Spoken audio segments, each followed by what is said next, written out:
is being recorded. I'm running. I can't tarry, I'm running. I can't tarry, I'm running. I can't tarry, I'm running up the Morris Highway. If my brother don't go, I can't tarry if my brother don't go. I can't tarry if my brother don't go.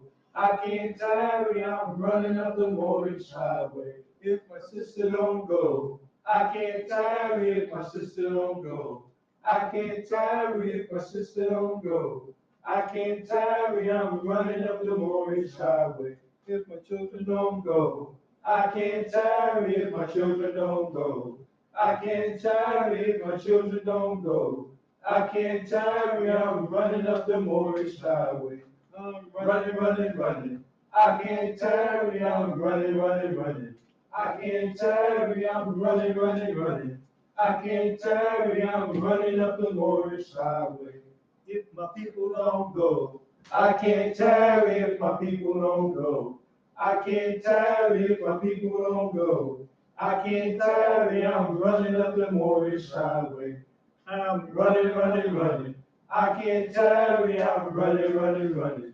I can't tarry, I'm running.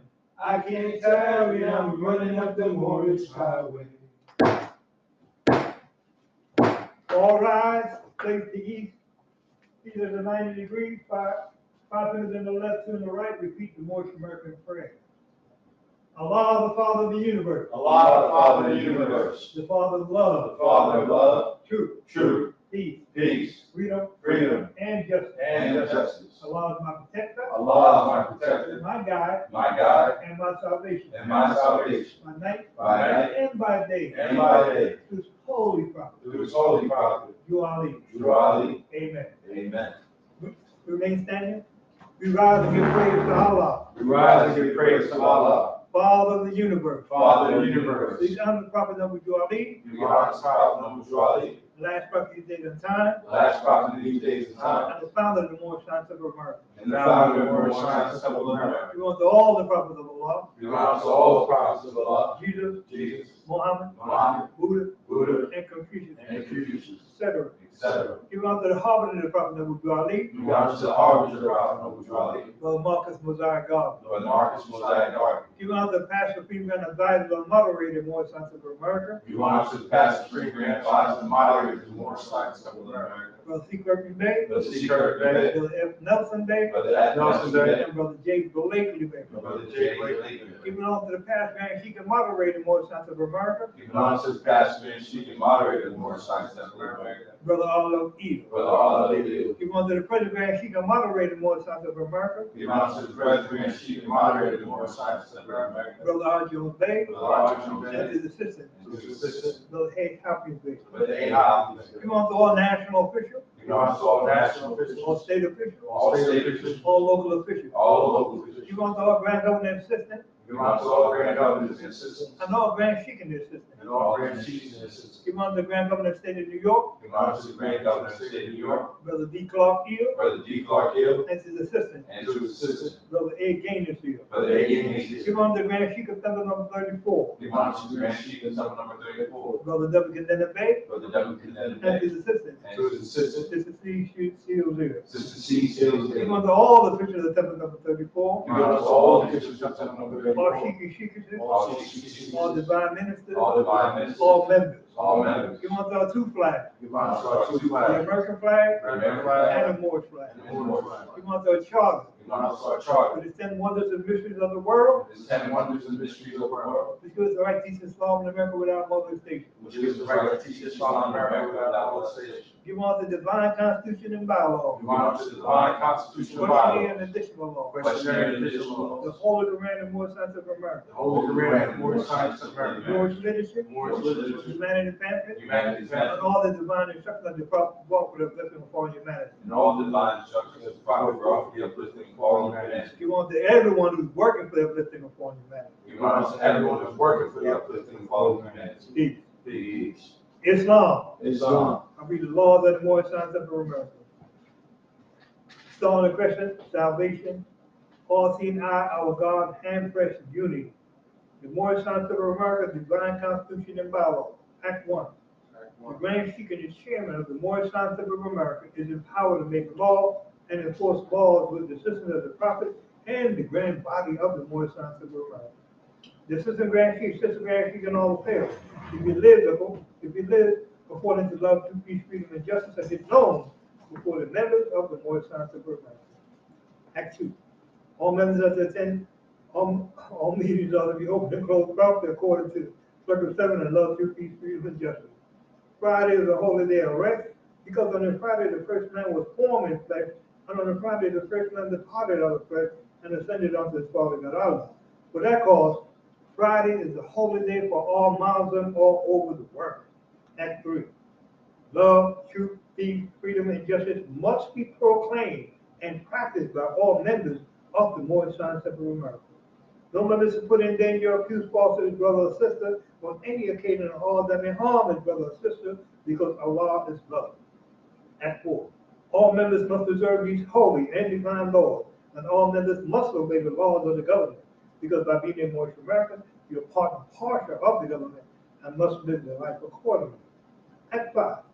This organization of the Moorish Science of America is not to cause any confusion or to overthrow the laws and constitution of this said government, but to obey his power. Act 6.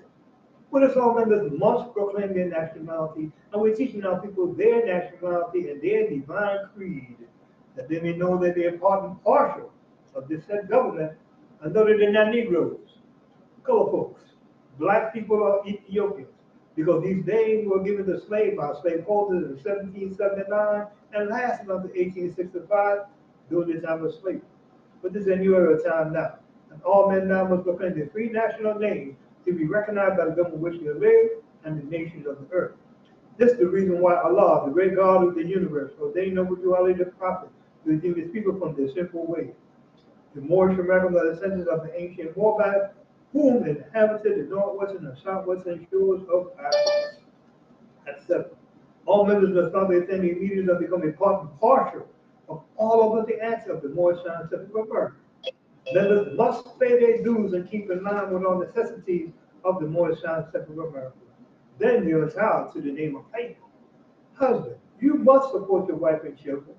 Wife, you must obey your husband and tend your children and look after the duties of your household. Sons and daughters must obey father and mother and be vessels to become part of the original for humanity. All Moorish Americans keep their hearts and minds pure with love and their bodies clean with water. This divine coming from your holy prophet Noble Ali to the guidance of his father God Allah. Noble Ali, the founder of Moorish American prayer. Allah, the Father of the universe, the Father of love, truth, peace, freedom, and justice. Allah is my protector, my God, and my salvation, my night and my day. To his holy prophet Ali. Amen. This is already the 7th act of the divine constitution and bylaws of the Moorish Science of America. Now go to the great Devious on Koran question for Moorish American, page 7. Questionnaire, an additional law for the Moorish American by the prophet Noble Ali. Act 1. Grand chiefs and governors and heads of all temples or businesses. Each said temple must be approved by the prophet Noble Ali. Before acting upon by any members, let it be financed properly or any line of life that will cause the members to sacrifice finance, etc., that will cause support of any group of members. Any formal officer that violates these laws is subject to removal from his office under every restriction, etc., by the prophet or the grand chief. Act 2. All members have to attend the adequate meetings and the public meeting office. If a member is found standing around that meeting period, shall be fined 50 cents on the first case, and on the second, he will be fined $1, which will on your emergency fund. If member is working his monthly dues must be paid. And if he has money in the bank, he must subscribe as much as he's able to the Moorish Uplifting Fund, because it takes finance of the nation. Act 3. It is law and divine duty of every good member, if he is able to finance, to aid, meet, and saving the nation. And if he does not, he's an enemy to the cause of uplifting his own people, and justice must get you. Let it be he or she, according to love, truth, peace, freedom, and justice. As I have the power invested in my hands, I will have to enforce the law in order to save the nation. Act 4. All members, while making a public speech, must not use any assertion against the American flag or speak radical against its church, or any member of any organized group, because we're to teach love, truth, peace, freedom, and justice. Act 5. All members must promptly attend the meeting and send their children to Sunday school. And the teacher must confirm himself to the questionnaire. And let every member exercise his 5 senses who's able to do so, because out from your Sunday school comes the guiders of the nation. Act 6. With us, all members must proclaim their nationality, and we're teaching our people their nationality and their divine creed, that they may know that they are part and parcel of this said government, and know that they're not Negroes, color folks, black people, or Ethiopians, because these names were given to the slave by slaveholders in 1779 and lasted until 1865 during the time of slavery. But this is a new era of time now. And all men now must proclaim their free national name to be recognized by the government in which they live and the nations of the earth. This is the reason why Allah, the great God of the universe, ordained us to our leading prophet to redeem his people from their sinful ways. The Moorish American descendants of the ancient Moabites, who inhabited the northwestern and southwestern shores of Africa. Excellent. All members must promptly attend a meeting and become a part and parcel of all of the acts of the Moorish Science Temple. Members must pay their dues and keep in line with all necessities of the Moorish Science Temple. Then you're entitled to the name of faith. Husband, you must support your wife and children.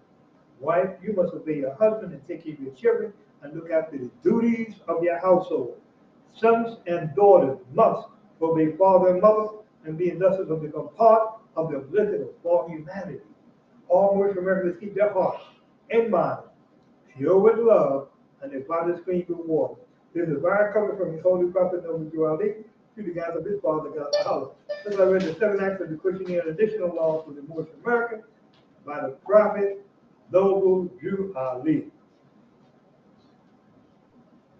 I'm now taking your attention to the Holy Koran and Moorish Science of America, Circle 7. The Bible is prepared by the noble prophet Jew Ali, by the guns of his father, God Allah, the great God of the universe, who redeemed man from the sinful and fallen stage of humanity back to the highest plane of life with his father, God Allah. I'd like to turn your attention to the chapter for the day.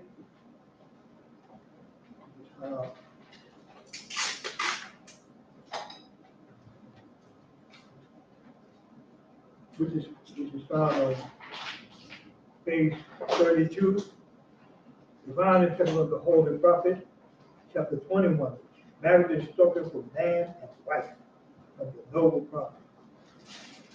Give ear, dear daughters of love, to the instruction of prudence, and let the precept of truth sink deep into thy heart. So shall the charm of her mind have lustrous to the elegance of thy form, and thy beauty, like the rose it resembles, shall retain its sweetness when it blooms and withers. In the spring of thy youth, in the morning of thy days, when the eyes of men gaze on thee with delight, and nature whispers in thy ear the meaning of the look, hear with caution these seducing words. Guard well thy heart, nor listen to their soft persuasion. Remember thou art made man's reasonable companion, not the slave of his passion.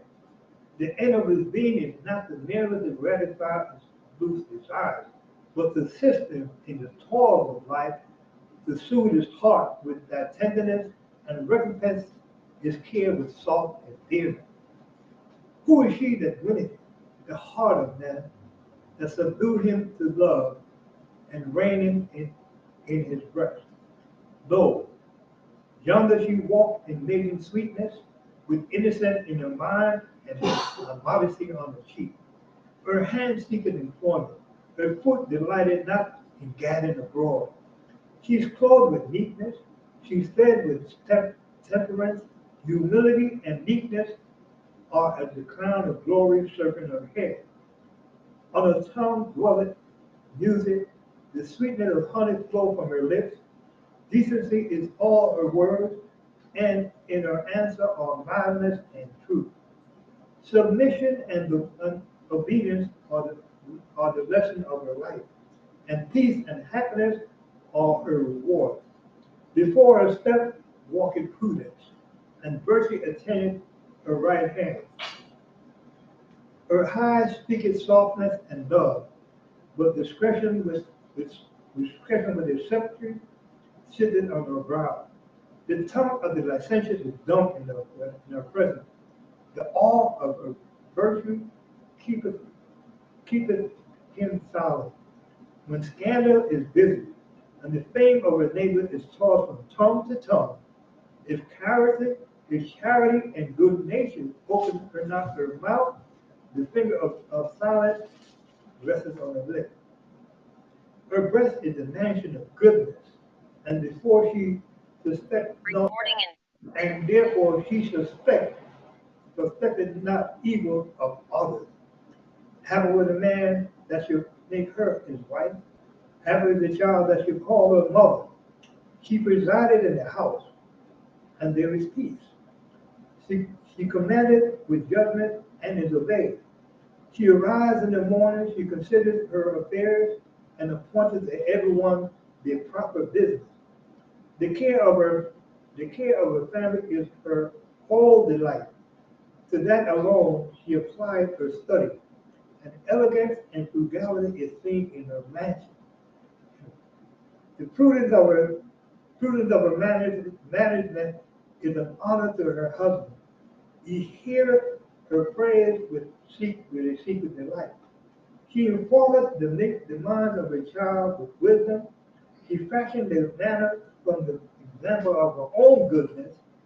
The words of her mouth is the law of their youth. The motion of her eyes commanded the obedient. She speaketh and the servant flies.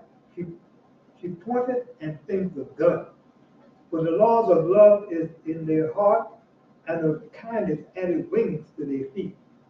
In prosperity she is not puffed up. In adversity she healeth the wound of fortune with patience.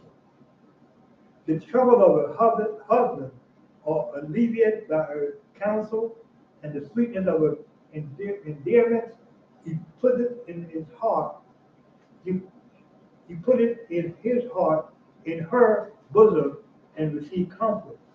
Happy is the man who that has made her his wife. Happy is the child that called her mother.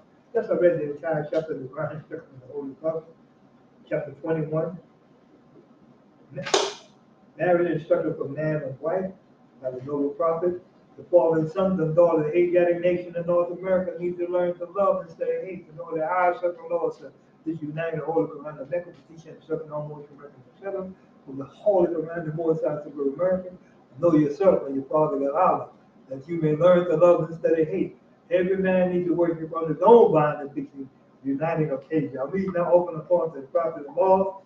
Praise Allah for allowing us to come together and hear and get further instruction, further understanding of our prophet's divine and national movement. Praise Allah for allowing us to come and sit in these sacred groves and receive the instruction from our holy prophet to our divine ministers, because it allows the opportunity to reflect, and not only reflect, but to apply these instructions to ourselves. Beautiful instruction with us back to say that those who are aligned, the saying that you are in the temple, so we want that same courtesy that you would do if you were in the temple. If you have any questions, just raise your hand, and you'll be recognized, and the instructor would recognize you and answer whatever question that you may ask. Praise Allah. At this point, I'd like to call a Sunday school instructor, our Grand Sheikh of number 34, number W. Condemning Bay. I'm running. I can't tarry, I'm running. I can't tarry, I'm running. I can't tarry, I'm running up the Moorish highway. If my brother don't go, I can't tarry if my brother don't go. I can't tarry if my brother don't go. I can't tarry, I'm running up the Moorish highway. If my sister don't go, I can't tarry if my sister don't go. I can't tarry if my sister don't go. I can't tarry, I'm running up the Moorish highway. I'm running. I can't tarry, I'm running. I can't tarry, I'm running. I can't tarry, I'm running up the Moorish highway. Islam, Moorish America. Islam. Yes, indeed. We're in a rush. We're not walking up the Morris Highway, Brother Army Bay. We're running up the highway. Running up the Morris Highway. Praise Allah. For all the Moors that are online, if you want to unmute yourself, we already gave honors and praise in the temple, and we can give honors and praises together. Islam? Islam. Islam. We rise to give praise to Allah. We rise to give praise. We rise to give praise to Allah. We honor the Prophet Noble Drew Ali. Give honor to Prophet Noble Drew Ali. We honor to all the leaders of the Moorish Science of America. We give honor to all the leaders of the Moorish Science Temple of America. We honor to our two flags. Give honor to our two flags. We give honor to everything pertaining to Islam. Give honor to everything pertaining to Islam. Islam. So I see we have online. What do I see? I see Brother Kid Bay, Brother Brockenberry Bay, Sister Jones Bay and her family, and Brother J. Peters here. Islam. Welcome to the Moorish Science American Temple number 34 Koran class. And let's get started. Islam. Sister M. Serrano Bay. Me. Islam. Islam. Islam. You want to stand up? No. Okay, we'll come back to you. You're not ready? When you're ready. I'm ready, but I just want to sit down while I answer the question. Close. Don't be paying attention. I didn't hear this. Stand up for a minute. Say it again. I'll pay attention even when I'm not standing up. Okay, but it's a custom of the temple that we stand up. Say Islam.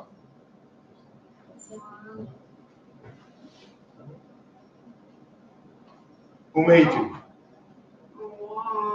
I can't hear you. Who made you? All right, we'll come back to you. All right, Islam was who made you? Allah. Who is Allah? Allah is Father of the universe. Can we see him? No, Where's the nearest place we can meet him? in the heart. Who is Noble Drew Ali? Jesus, Allah. Who is the prophet? Probably a quarter of Allah. All right, the Moors on Zoom. Wait 1 minute. I'll get right to you, Moors on Zoom. Yo, just hold on 1 second. Can we get that echo? In the temple, what is the duty of a prophet? Save the nations from the wrath of Allah. Who was the founder of the Moorish Science of America? Noble Drew Ali. What year was the Moorish Science of America founded? 1913 What year was the Moorish Science of America organized? Brother F. Spalding Bay. 1925. All right, let's go online and Brother Kid Bay. Islam, Brother Kid Bay. Islam. Islam. Where was Noble Drew Ali born? In the state of North Carolina, 18. He coming in broken up. What is his nationality? Moorish American. All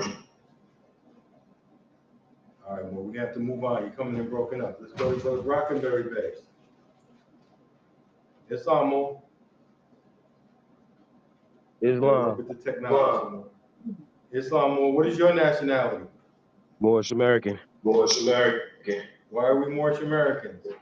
We were born in America. We were born in America. From Morocco. What purpose was the Moorish Science of America founded? To uplift all humanity.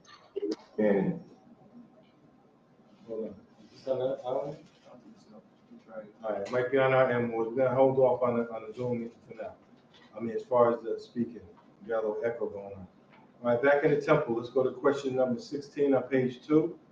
How did the prophet begin to uplift the Moorish American? By teaching them to use themselves. What is our religion? Islam. Is that a new or is that an old-time religion? Old-time religion. What kind of flag is the Moorish? It is a red flag with a 5-pointed green star in the center. What do the 5 points represent? Love, truth, peace, freedom, and justice.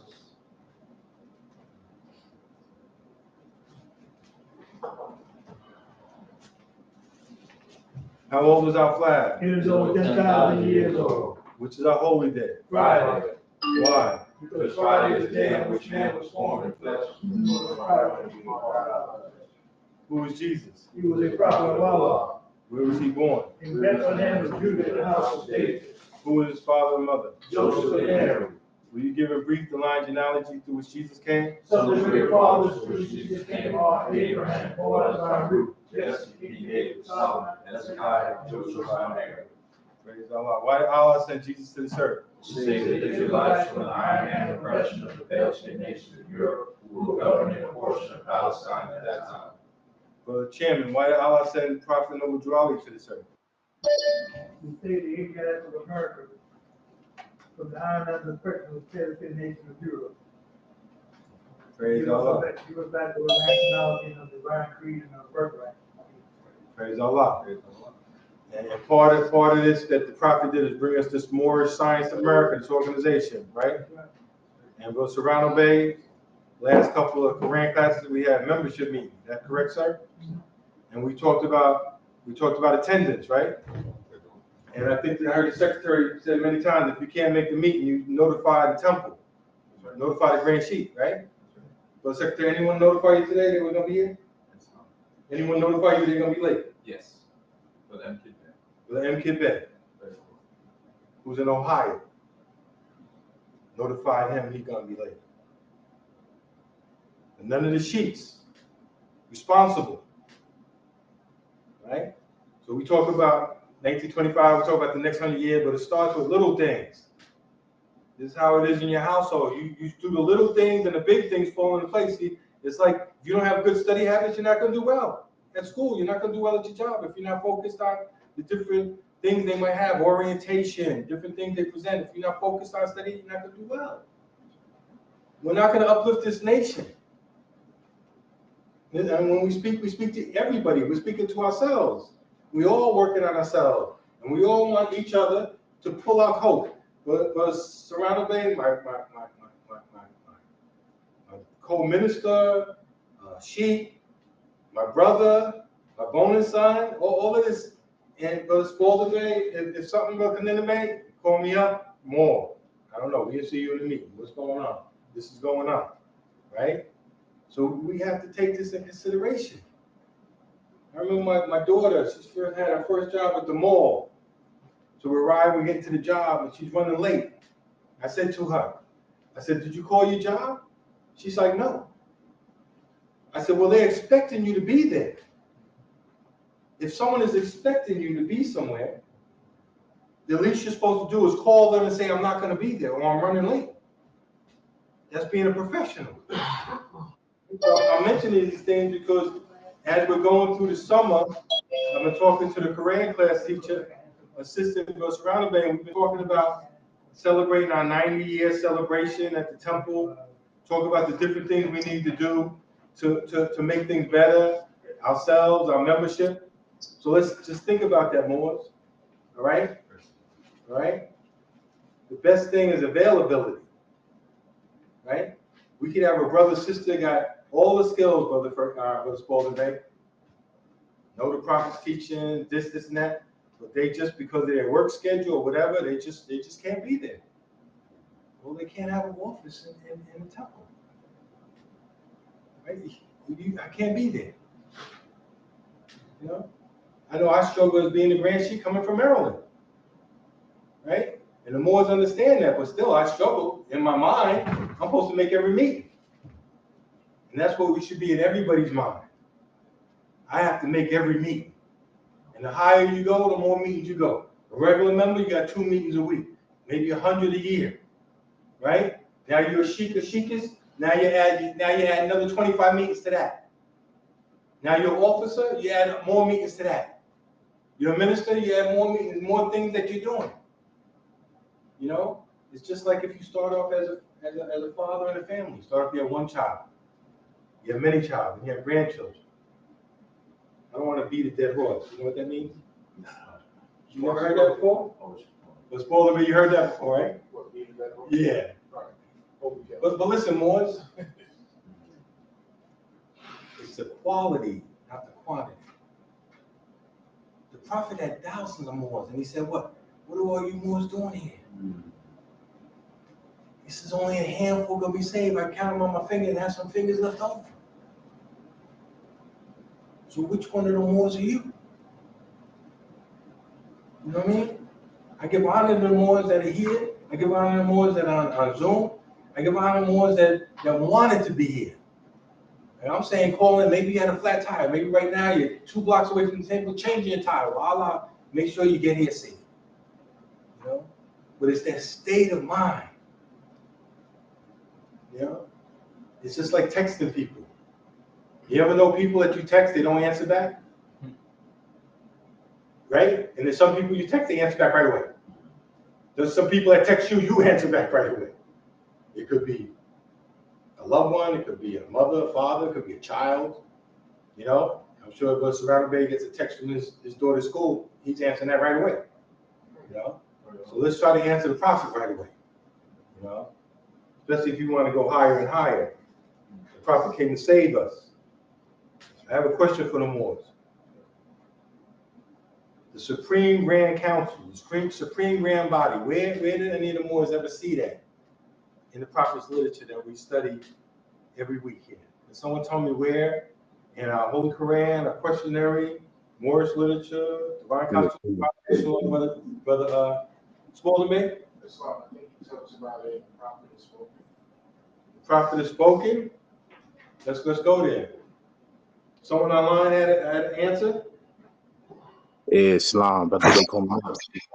Brother J. Coleman here, you know where you see that? You can also look in the oral statements and prophecies of Noble Jew Ali. And if you open the page, it will say the initials. It says Brother J. Blakey Bay, Supreme Grand Advisor and Moderator. Okay, that's something there.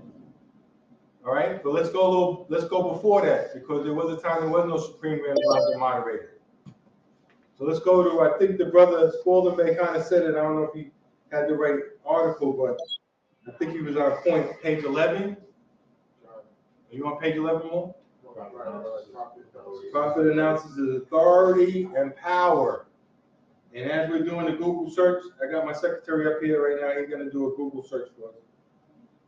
Right? On the computer screen, go to Smithia. Authority. Announces authority and power. Let's think about that. We used to look in the back of the questionnaire. Right?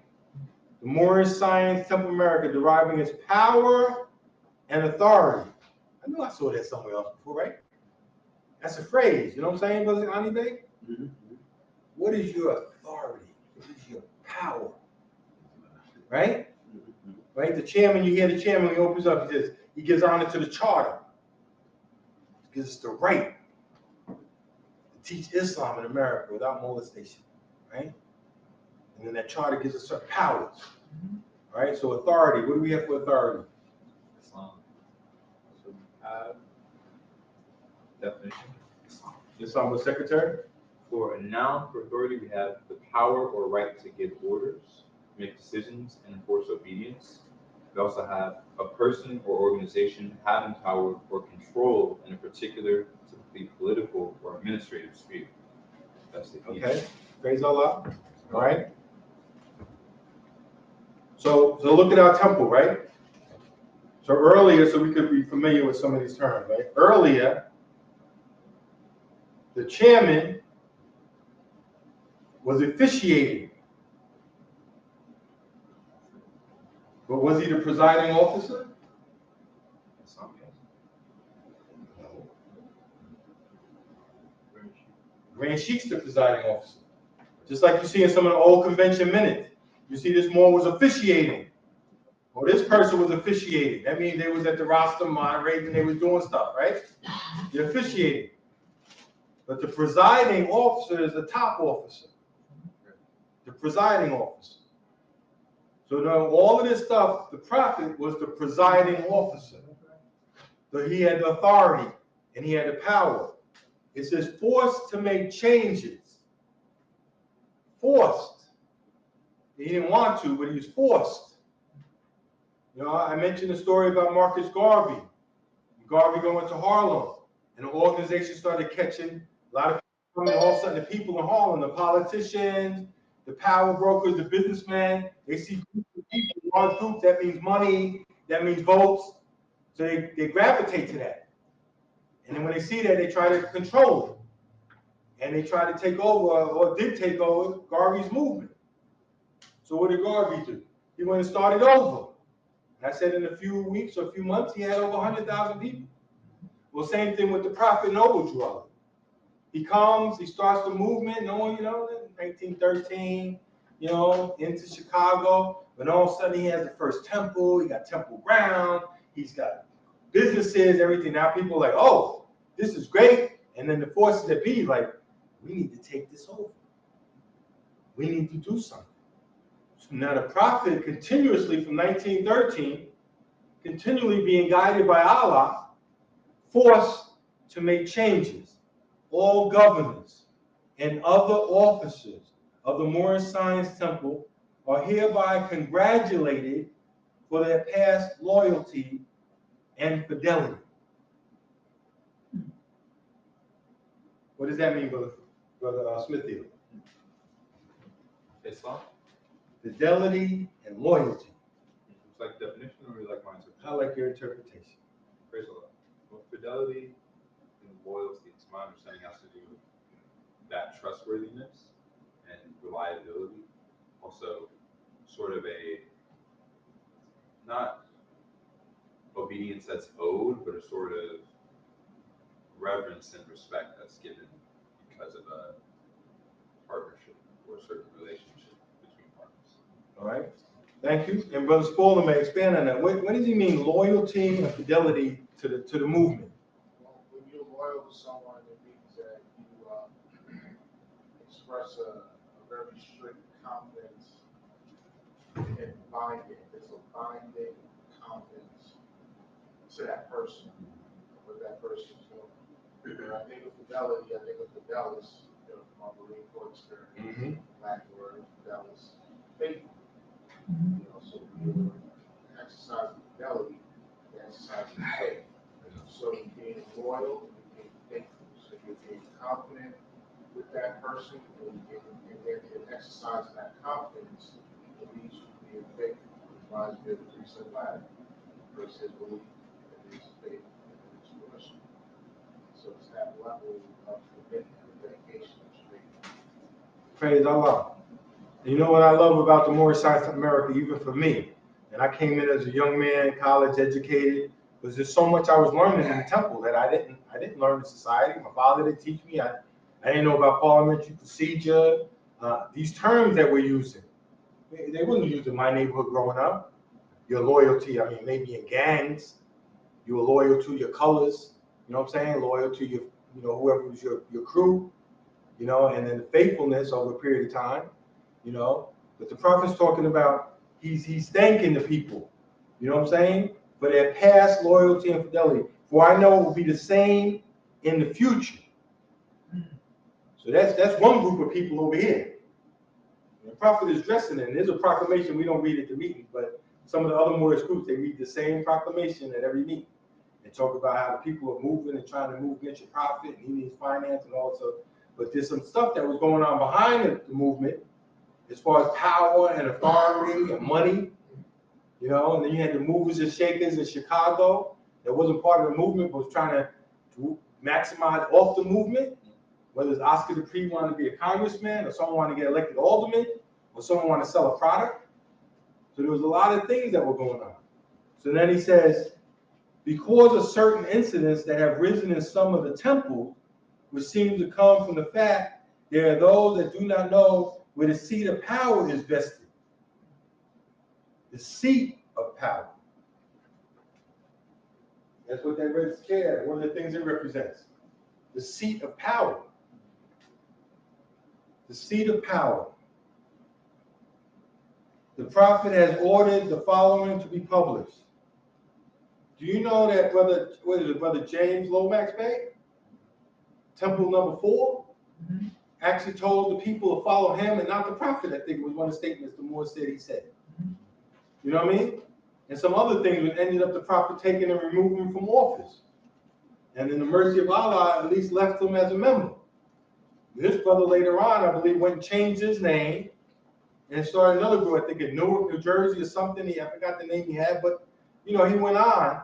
But just, when I think about all of these brothers, Like imagine if in their heart, they would have had the fidelity and loyalty that the prophet was asking.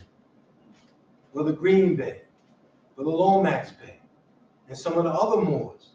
You know, if they would just held it together.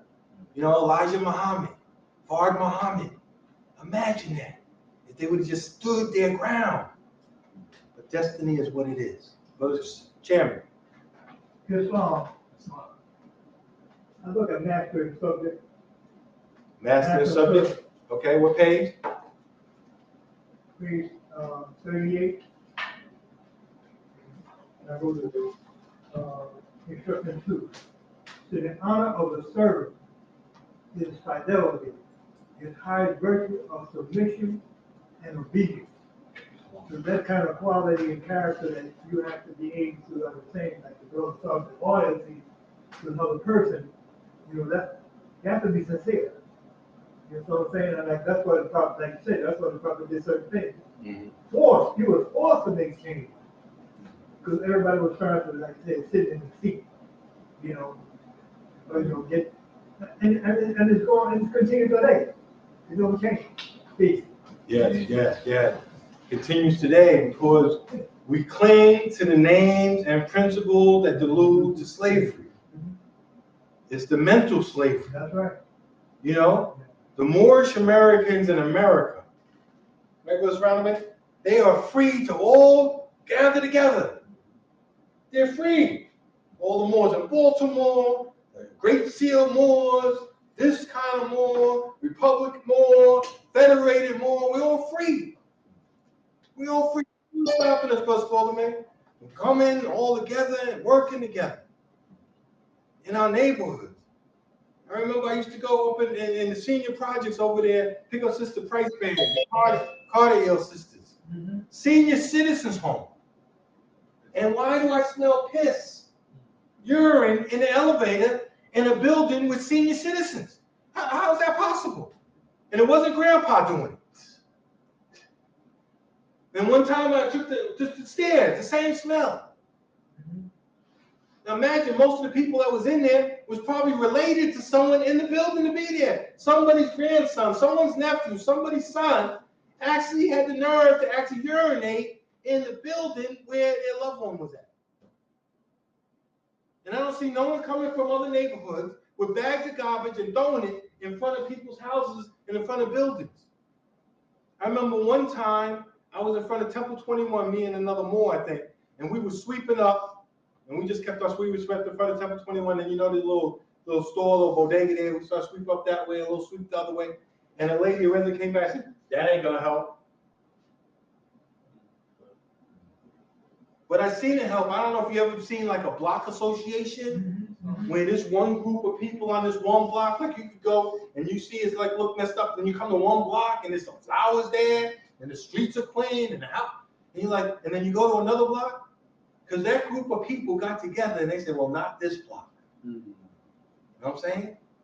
And that's what we are doing at the Moorish Science of America. We're saying not this group of Asiatics.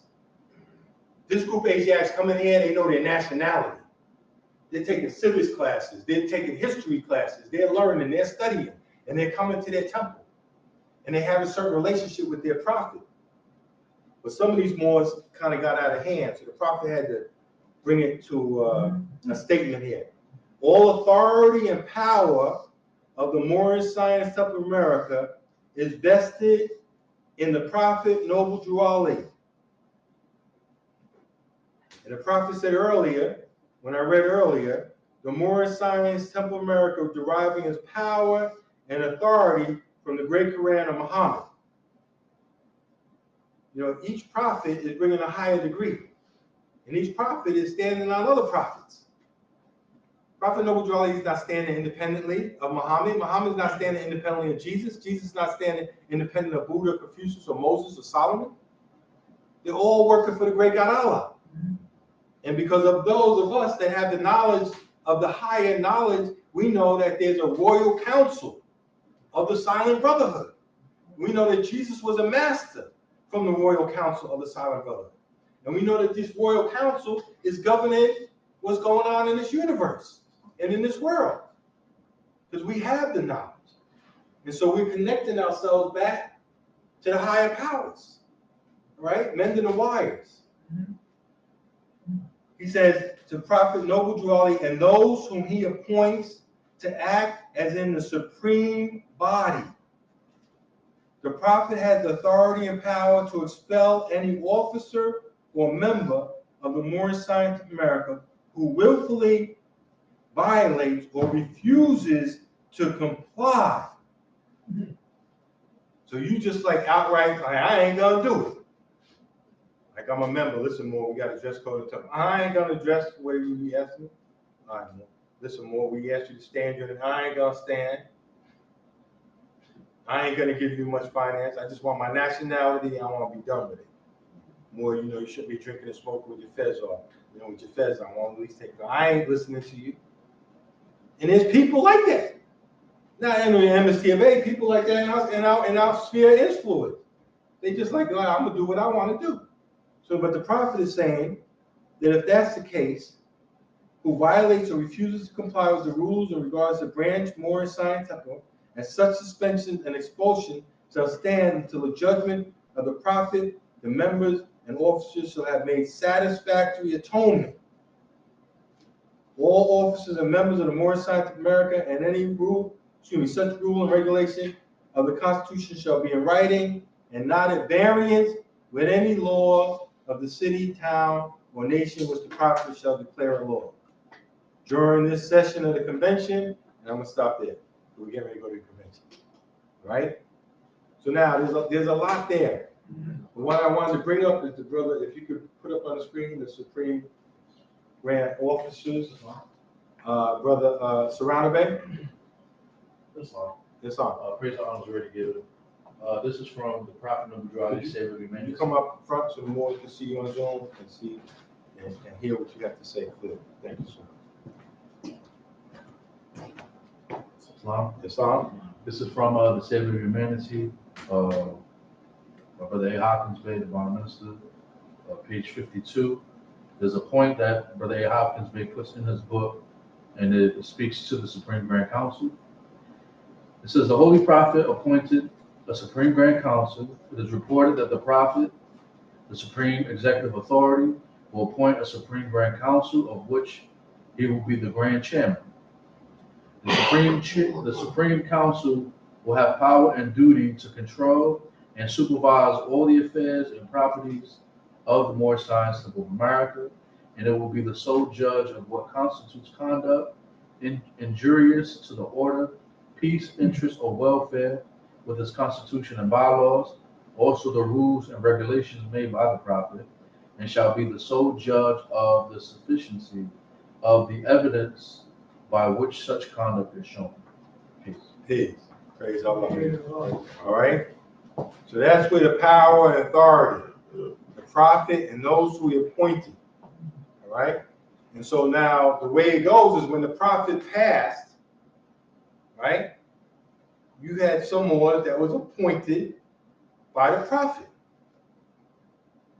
And then you had the more that wanted to elect and wanted to choose who they wanted to choose.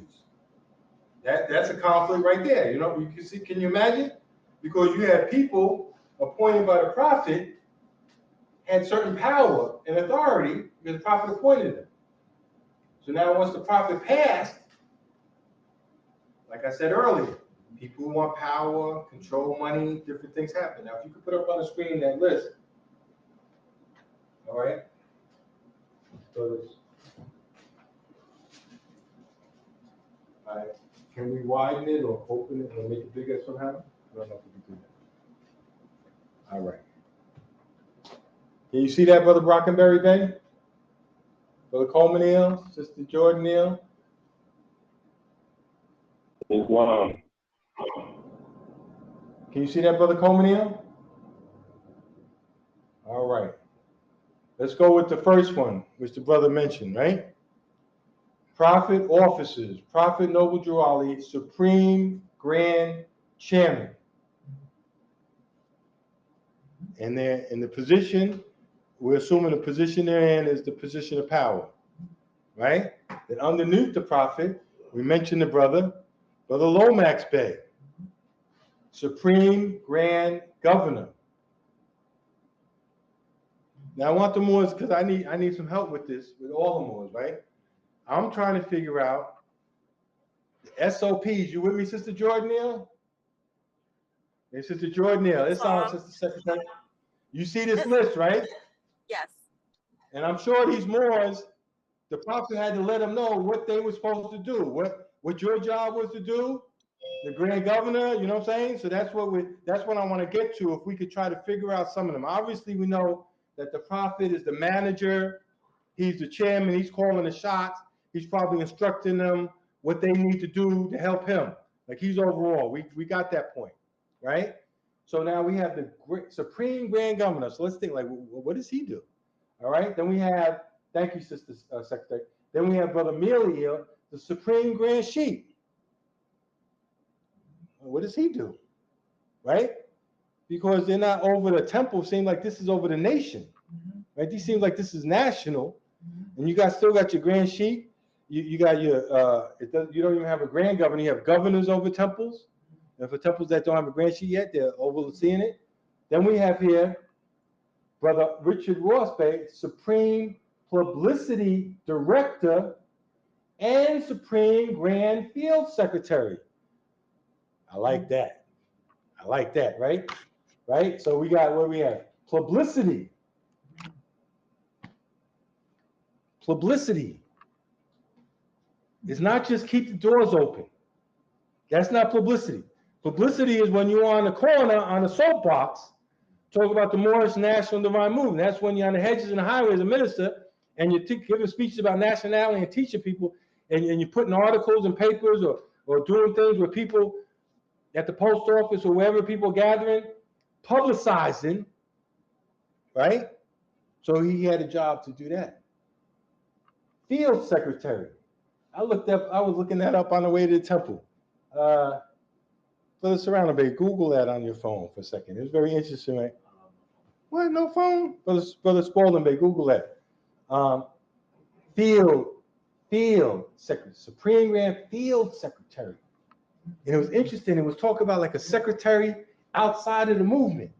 Like you go to put on a program. Let's say we put on a program, Madison Square Garden, or we go down to Brooklyn Prospect Park, or we have a thing at Medgar Evers College or something. And then we would have our field secretary. Maybe people are joining. Maybe people need a literature. Maybe people need information. We got our secretary in the field. You know, you're not in the temple, you're in the field. All right? What you got, Brother Spalding Bay? So it says here, a field secretary is a versatile professional who works outside of the primary office to provide support, manage projects, and carry out various administrative and organizational tasks, often involving travel to various locations. This role is most historically known as civil rights and fraternal organizations, where field secretaries travel to provide aid and support to local travelers. The term can also refer to a contemporary administrative role, often in government or corporate settings that involves managing documents, coordinating events, and assisting with operations in specific geographical areas. So it's funny that making reference to the field secretaries and civil rights movements, and it reminded me of the three field secretaries of Mississippi and helped with the voter rights drive at Boston Lions. Peace. So you could see. Think back. The prophet has he has a vision. He's being guided by Allah. You know, it started in Newark when he's on the streets and meeting at the barbershop and talking to the people. Brother Serrano Bay, Islam. And this is a beautiful conversation, especially in regard to our brother Richard Ross Bay, specifically because when the prophet traveled, and there were articles that were published in the Moorish Guide newspaper based off of where the prophet traveled. And so it was stated that Brother Richard Ross Bay was with the prophet when he went to see Garvey. He was with the prophet when he went to Mexico. He was with the prophet when he went to Havana, Cuba. And so to document these things, I had a conversation with the Assistant Grand Sheik of Temple Number 10, Syracuse, New York, Brother Timon Stencil. We were having a conversation about being writers for the press and working for the press. And he was telling me that there is something that you can apply for that allows people who work for the press to enter into different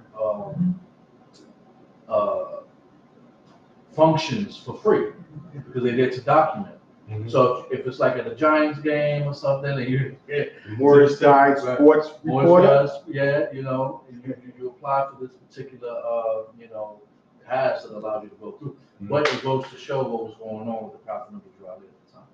So only if the player has a Bay or Eel on their name. Yes, sir. If you're telling me Randall Eel is playing, Pittsburgh, I think it was Hayworth Bay for the Giants. You know what I mean? You even have a basketball player right now. What was his name? Something Bay. He was with Detroit and they moved. Something Bay. He's a basketball player right now. I forgot his first name, but it'll come to me. All right, so I just wanted so we had the Supreme Publicity Director, Sadiq Bey, Field Secretary, then we had the Supreme Business Manager, and Secretary of the Supreme Grand Council. So that's like a specific, because later on they have another secretary, Sister Pearl Ali, but it didn't say, so he's looked like he was just for their business. He took minutes for just as the council's business, right? So Supreme Grand Council. And then we have I like with the three initials, WHA Moore, comma Bay. Now notice here, right? No hyphen in the prophet's name, no hyphen in Lomax, Neely Eel, Ross, Green Bay. Moore has a comma and nothing in Drew Ali. Just noticing that when you look at that, right? Because you'll see people on lithographs, some have hyphens, some don't have hyphens. Right? And I think something as important as this, they looked it over and they approved the way it went out. All right? Maybe they didn't see that comma there. But he was the supreme historian. And then Pearl Drew Ali, the national secretary and treasurer. What happened? Oh, I'm sorry, but Smithia? First of all, just not sure if I caught it myself, but if you could remind more just for context when this is from. This is from the Morris Guide newspaper, right? Or program? What is it? This is from the what's it called? It's the program for the First International Convention. The program for the convention. And I was just talking to brother Spalding Bay, and there's a couple of committees. Read off those committees over there, brother Smith here. On the right side on the bottom, where it says what committees did they have the first convention?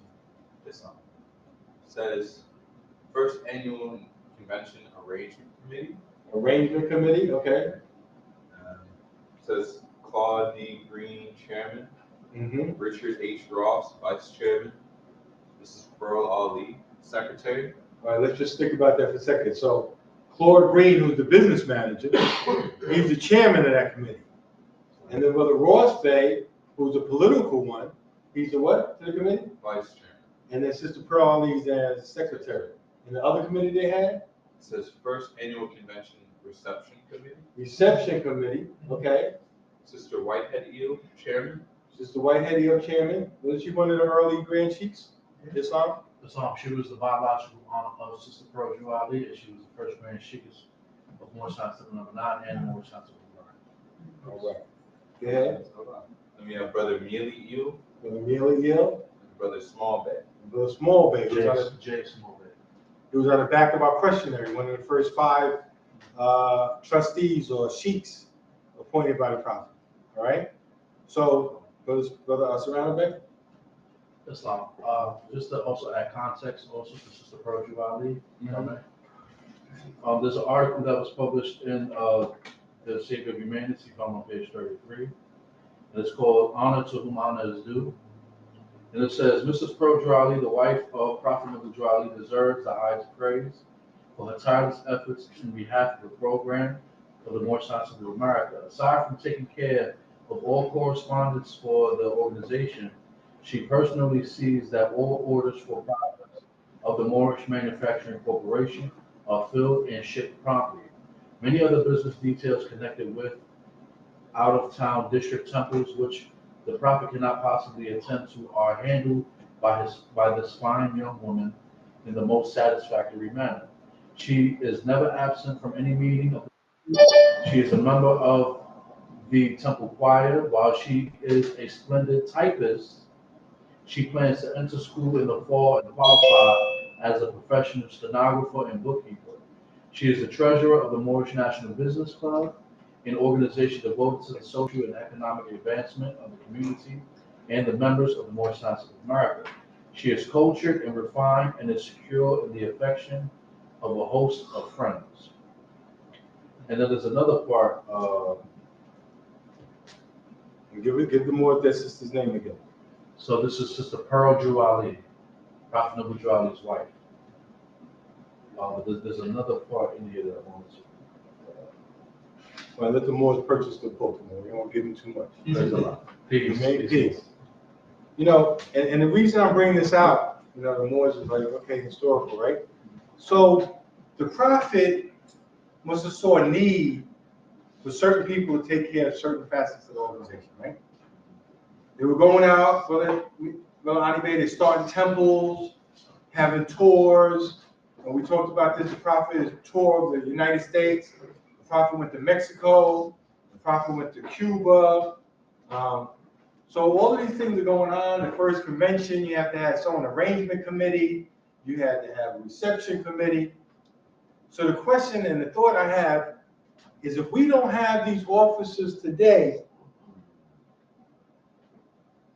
then who's taking care of the politics? Was Paula May? Who's our field secretary? Who's our business manager? Right? So even if it's not called a Supreme Grand Body, we call them national officials, formal appointed officials. If I read the back of this, it says,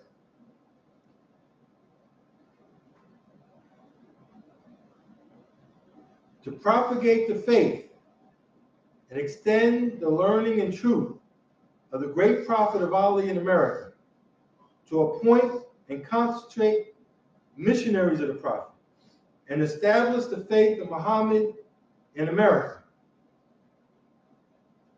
So we're on a mission. So like I mentioned to the Moors, we're bringing out this information because as the younger brothers and sisters and the other brothers and sisters, we're doing research and we're hearing other Moors. I heard a Moor once told me that until we get the Supreme Grand Council back, that we're not going to be able to move. Now that was his understanding. But there's statements like that. You know, there's other parts, other Moorish groups that saying this is our Supreme Grand Sheikh, i.e. Brother Braswell did, right? So I just wanted to bring this out. So as we go forward and we think about the future and the business of the Moorish Science of America that we all take a part in, then we should think about, well, who's taking care of this part of the business? If that's not being taken care of, then we need to maybe address it. Maybe that part that he played as the political person maybe played a role in the way the movement was going. And then you take that individual out, maybe the movement doesn't go the same. You know? So praise Allah for that. Let us go into the Holy Koran. Is there any questions about the Moors online or anything we talked about? If you have any questions about the Moorish Science of America, temple number 34, it's time to raise your hand and ask your question or your comment. All right? At this time, we're going to go into the Holy Koran of the Moorish Science of America. And I remind the Moors that we're in a new section when we talk about building, nation building, Brother Ani Bey. Talk about nation building. All right? Islam? Brother M. Kid Bey, Islam. Islam. I got a question. Go ahead. First I rise and give praise to the great God Allah, honors to his holy prophet, Noble Drew Ali. I want to give honors to all true and divine prophets, Jesus, Muhammad, Buddha, Confucius, etc. And I give honors to everything pertaining to Islam. Peace. I got a question for you first. Name me 3 of the people we just mentioned and or 3 of the positions that we just mentioned in the Supreme Grand Council. Either give me 3 of the names or 3 of the positions, or a combination. What do you got? We just talked about it. Brother Lomax Bay. That's a We name, got yes. Richard Ross Bay. Okay. And then I'm gonna do it easy with Prophet Noble Drew Ali. That's pretty good. And so Richard Ross Bay was a political, and he was also the secretary for the council. And Brother Lomax Bay was Supreme Grand Governor, and the Prophet was Supreme Grand Chairman. Go ahead with your question, Mo. Very good, paying attention. Islam. So I'm kind of just confirming what I think I already know. I'm going to ask you. So with like how the authority document says, we derive our power and authority from the great Quran of Muhammad, and then it says, to appoint and consecrate missionaries of the prophet to establish the faith of Muhammad. So basically, like you said, one prophet comes after another. So we don't really. So basically, our authority is through the prophet lineage and carrying on the lessons in a sense, correct? Yes, of all the prophets, from the first prophet Adam. Islam. All right. Thank you. Peace. Peace. In each prophet, right? Because people slip along the way. They do good, real good, Brother Bay, when the prophet's there. And even when Moses was on the scene, some of the people still messing up. Just like the prophet Noah, even Jesus, look at Judas. So even when the prophet's there, it doesn't exempt their followers from having a lower self and not following along. But I think that if you look at all the teachings of the prophet, from over 124,000 prophets, that each nation is going to get a prophet, that Muhammad talked about Jesus, the son of Mary, would return, the Mahdi, all these different things. The prophet was building on and saying that's his power and his authority that he's standing on. All right? All right? And once he established that power and authority, think about it. You're like a representative of the great God Allah.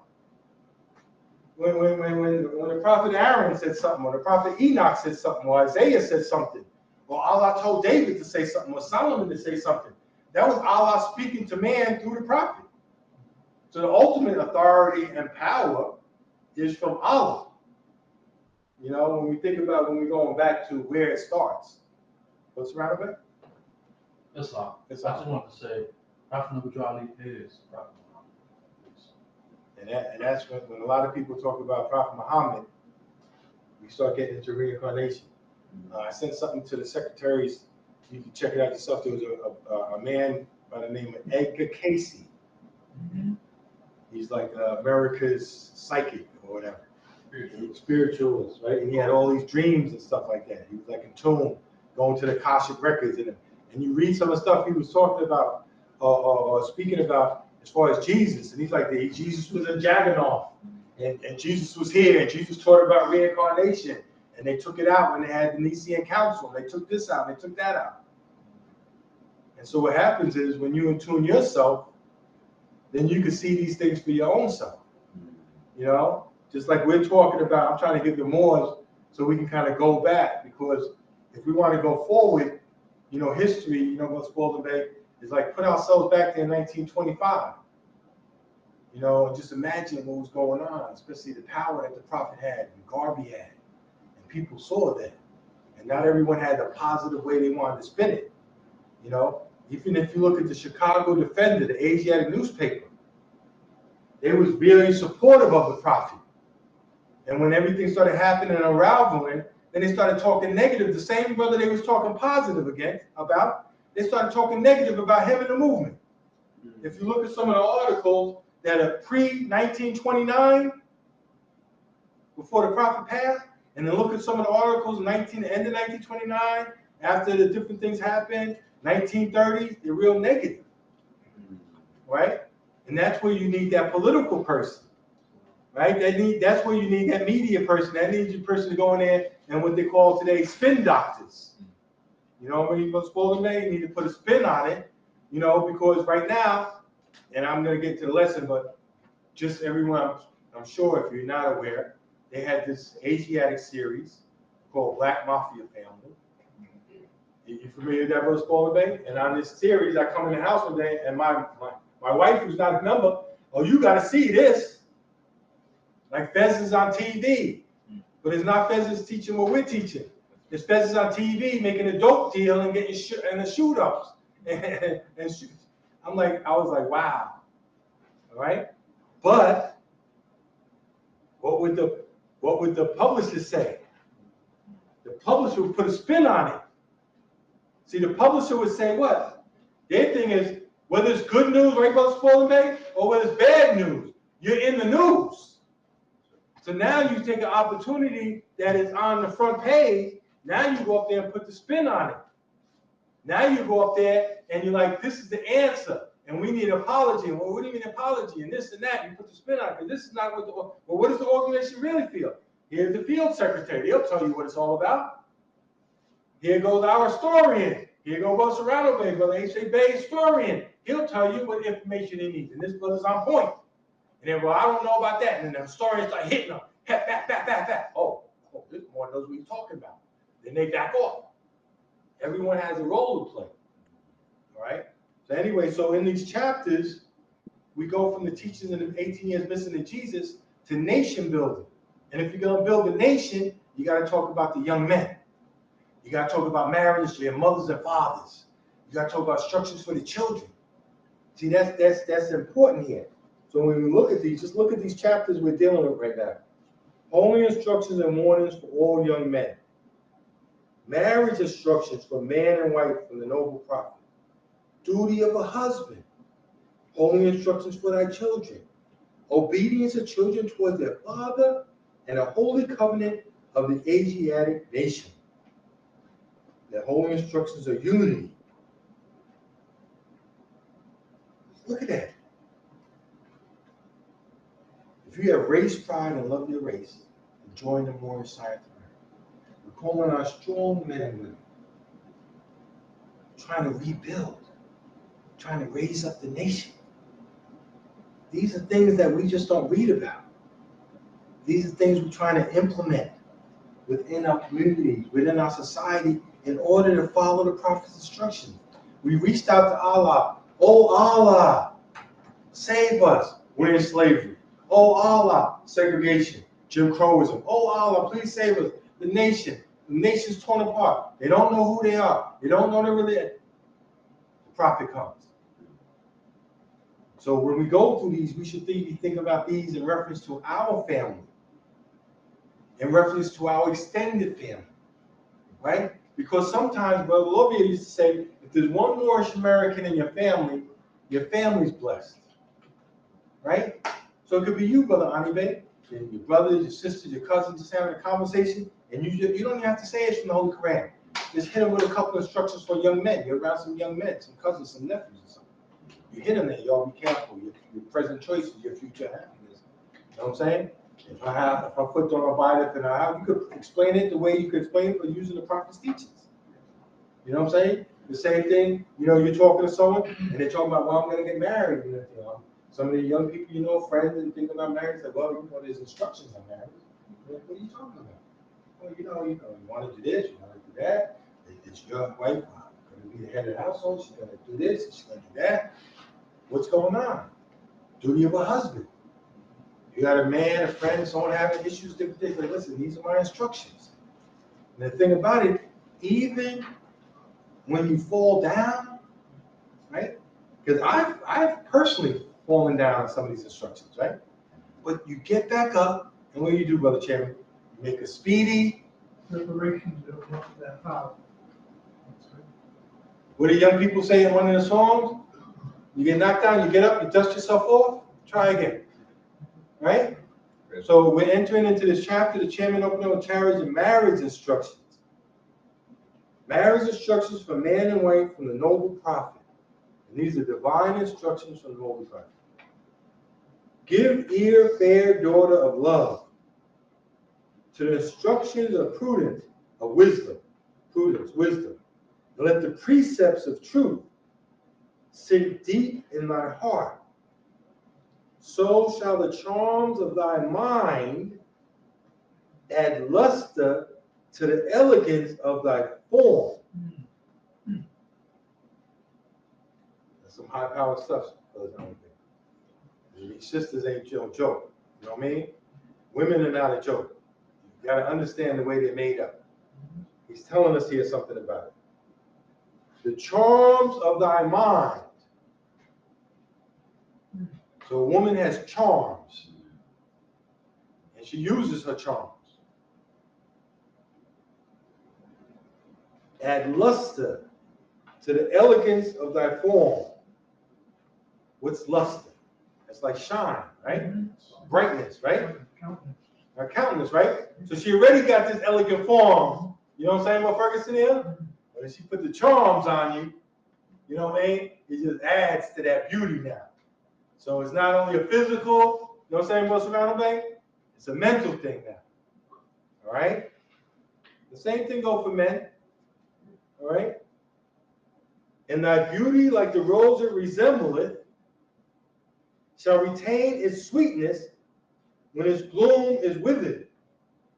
That means when she gets older. You know, that woman carries herself a certain way when she's 20, when she's 30, when she's 40. And you know what I'm saying about Spalding Bay? You see in the neighborhood, Cambria Heights, whatever, she's 80 years old. She get out the car.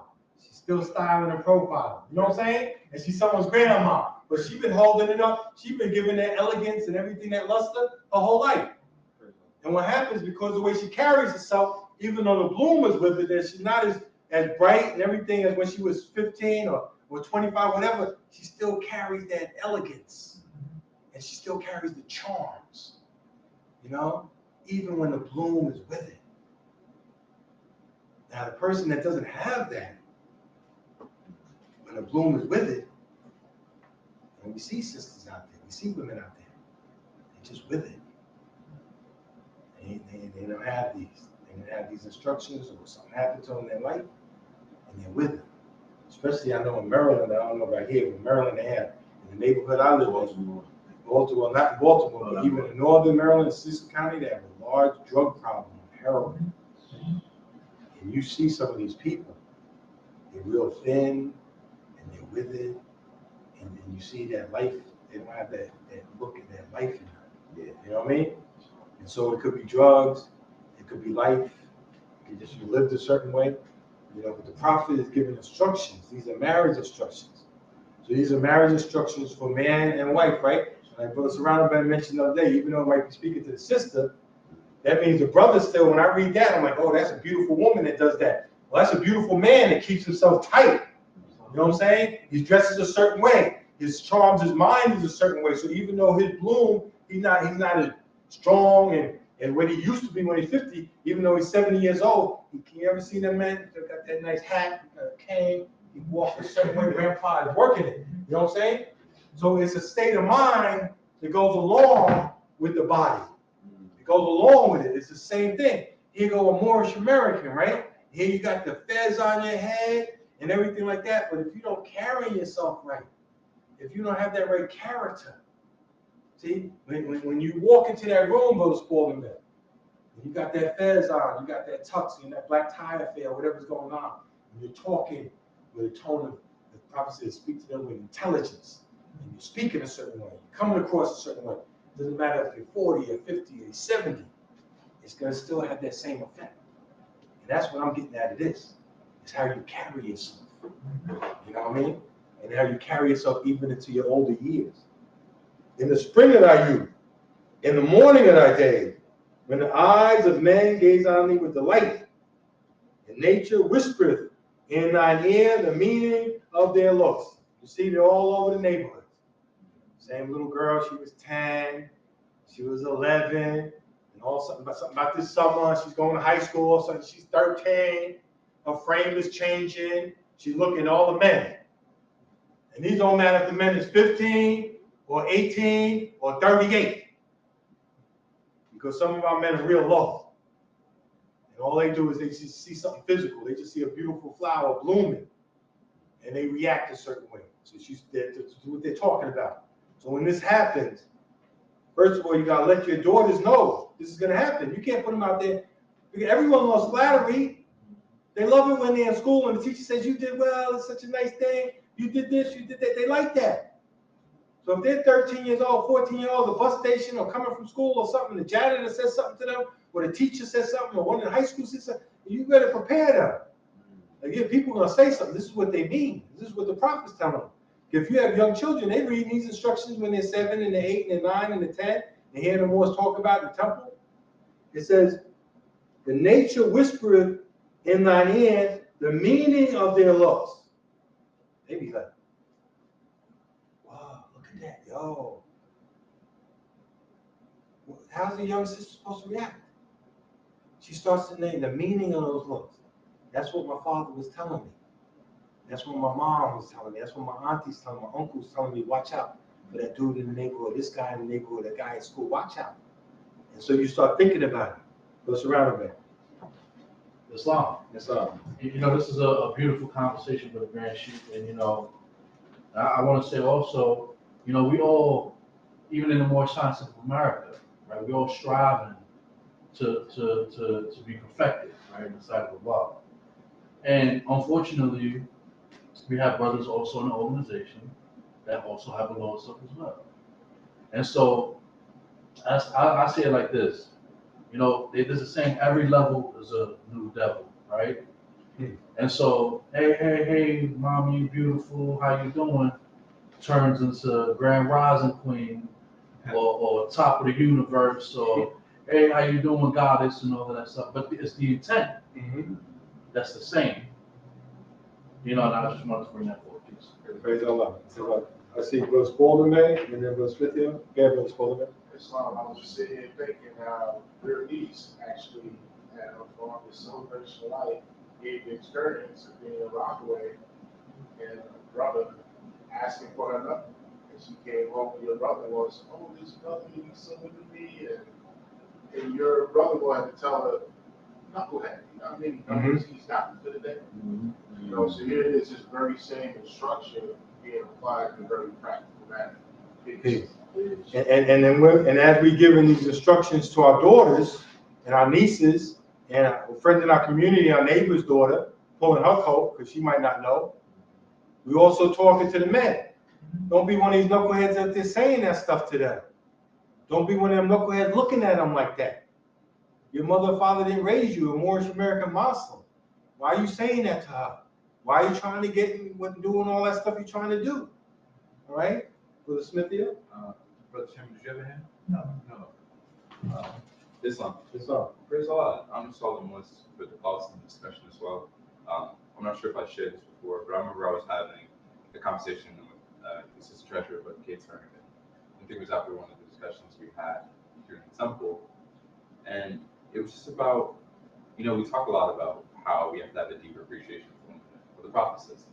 And I think part of this discussion aligns with the other thought that I was having with the brother, that we also have to have a higher standard of brotherhood, and how, one, we hold ourselves accountable, but hold each other accountable, and showing a way of showing that love that's proper. Because, you know, the Prophet tells us that the sin lies in the wish, the desire, not in the act.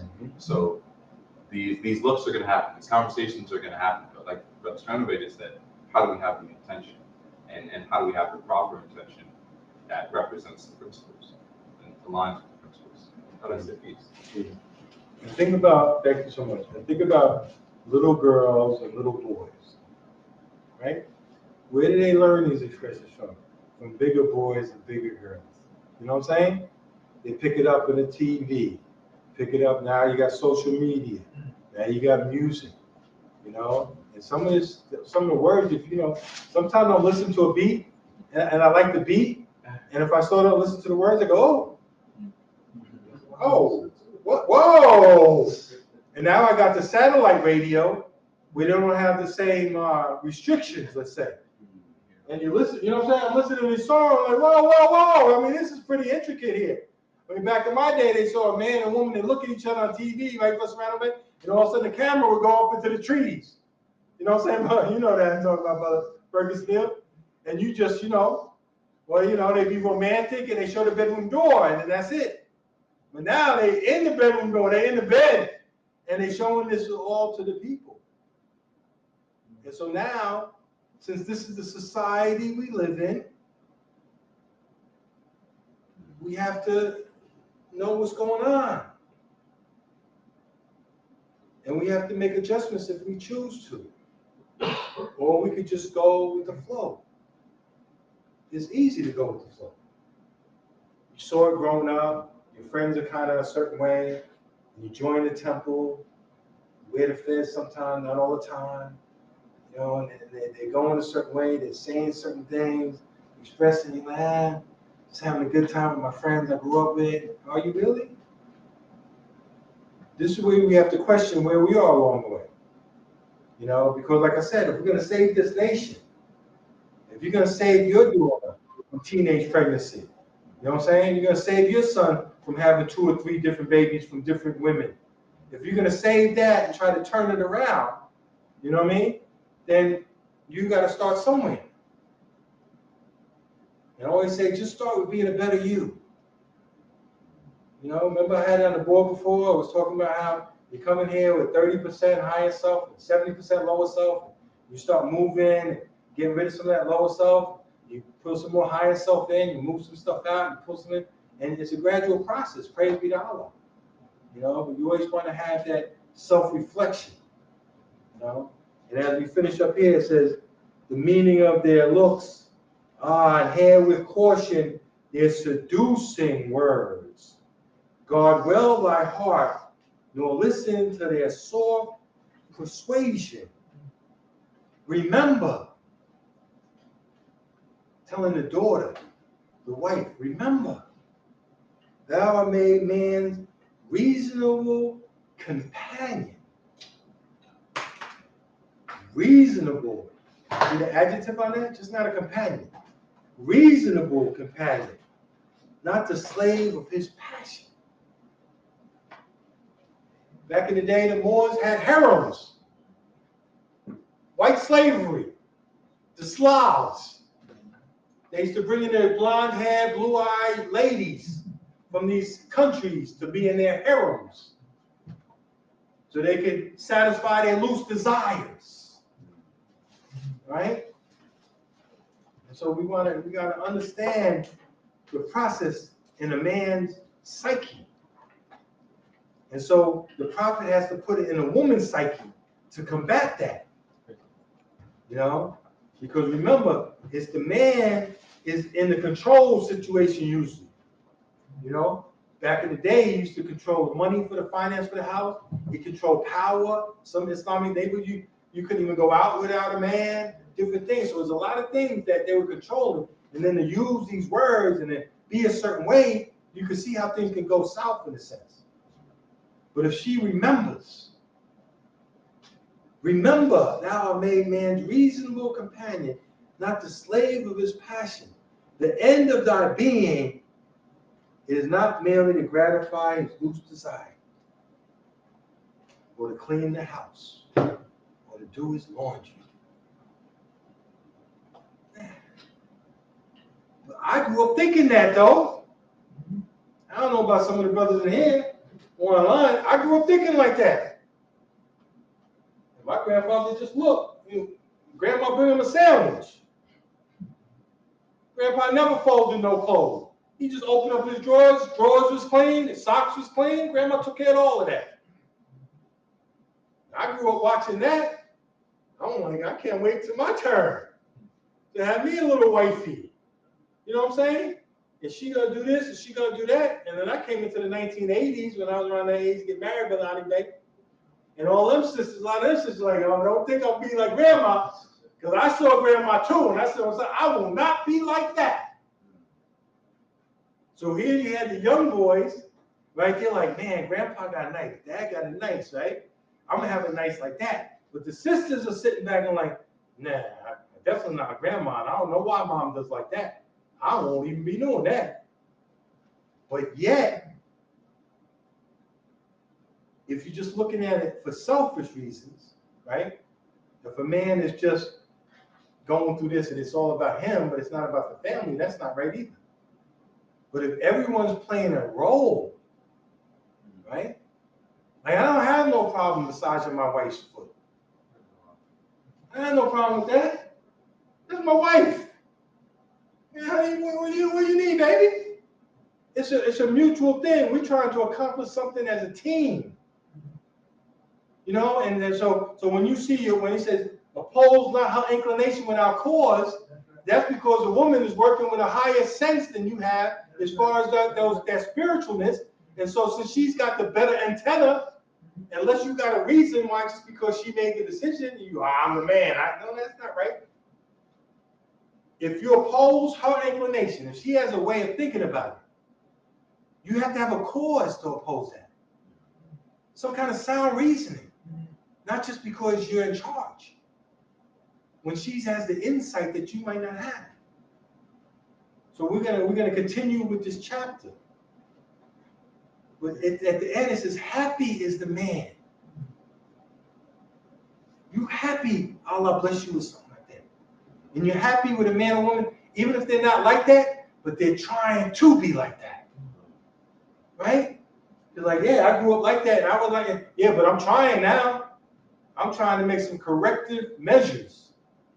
The wise man doubteth, and the fool is obstinate and knows all things but his own.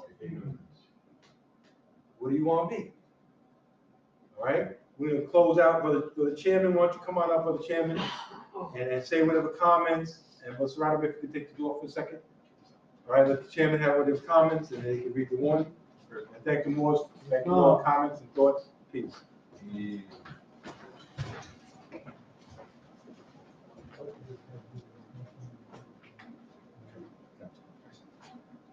Islam. Islam. Praise Allah more. Thank you more for the participation in this class. Beautiful chapter. Beautiful instruction from our Prophet Nabi. One thing that came to my mind when the brother was talking about is a song by the Whisper from the grandmother's house, on the way to grandmother's house. And if you listen to that song, you tell me the sister, you know the song, right? Lover call me that, I know you know. Maybe. Yeah. They have to get caught up because, like, you know, there's people who wait, like the players are waiting to trick her and put her in the, put her out in the street and all that. The secretary looked that up on YouTube. The song is called Olivia. Olivia, that's it. Olivia, yeah. Yeah, praise Allah more. And also, we got to understand that the women are more developed in a sense, in terms of their own senses. Because I remember many times I was warned by some of the sisters I was with, something. But because of we was on a certain mission, we ignored it, but then we understand that when we went out there, something happened. We have to be humble. Because I'm saying this plane is, like I'm saying, their senses are so far developed, and we have to understand it. Praise Allah. I'd like to thank the Grand Chief for bringing all those lessons out, and not only for the men, but also for the sisters, young sisters, and young brothers, because that's what the instruction is all about. I'd like to thank the Grand Chief for conducting that class. I'll read the warning. January 15, 1929. Prophet wants all Muslims, governors, order to read proclamation at each meeting.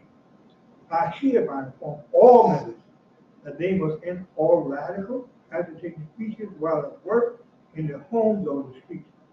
We are for peace and not destruction. Stop flashing your cards at Europeans and cause of confusion. Remember, your card is for your salvation. Failure to obey these orders will be of severe consequence. We are for love, truth, peace, and freedom, and when these principles are violated, justice then will take its course. Any member or group of members who hold malicious feelings towards the temple or the prophet to violate the divine covenant of the Moorish movement will receive their reward from Allah for their unjust deeds. All true Moors will and must obey the law as laid out for them by their prophet. If they lose confidence in their prophet, they should turn their card, but cease one disturbance or affairs and return to the state where I, the prophet, found you. This is a holy and divine movement funded by the prophet Noble Drew Ali. Now, the prophet is not right, the temple is not right. The prophet therefore sending out the divine plea to all Moorish Americans that they do their part in protecting the prophet and the temple. This an everlasting movement funded by the prophet through the will of Allah, redeem his people from their sins by order of prophet Noble Drew Ali. Amen. Call the secretary to make the announcements. Islam. Islam, Sister Jordan. Islam. I want to rise in the praise of Allah, honor to his holy prophet and everything that honors was given to by everyone that spoke before me. Praise Allah. Just a few announcements, same kind of housekeeping from Friday night, so I'll be brief. We have Cash App, PayPal, and Zelle. And you can use our Cash App. The handle is $MSTA34. And make sure that you include your 2.75% fee. Additionally, you can use PayPal or Zelle using the temple's email. It's mooresciencetempleno.34@gmail.com. That's mooresciencetempleno.34@gmail.com.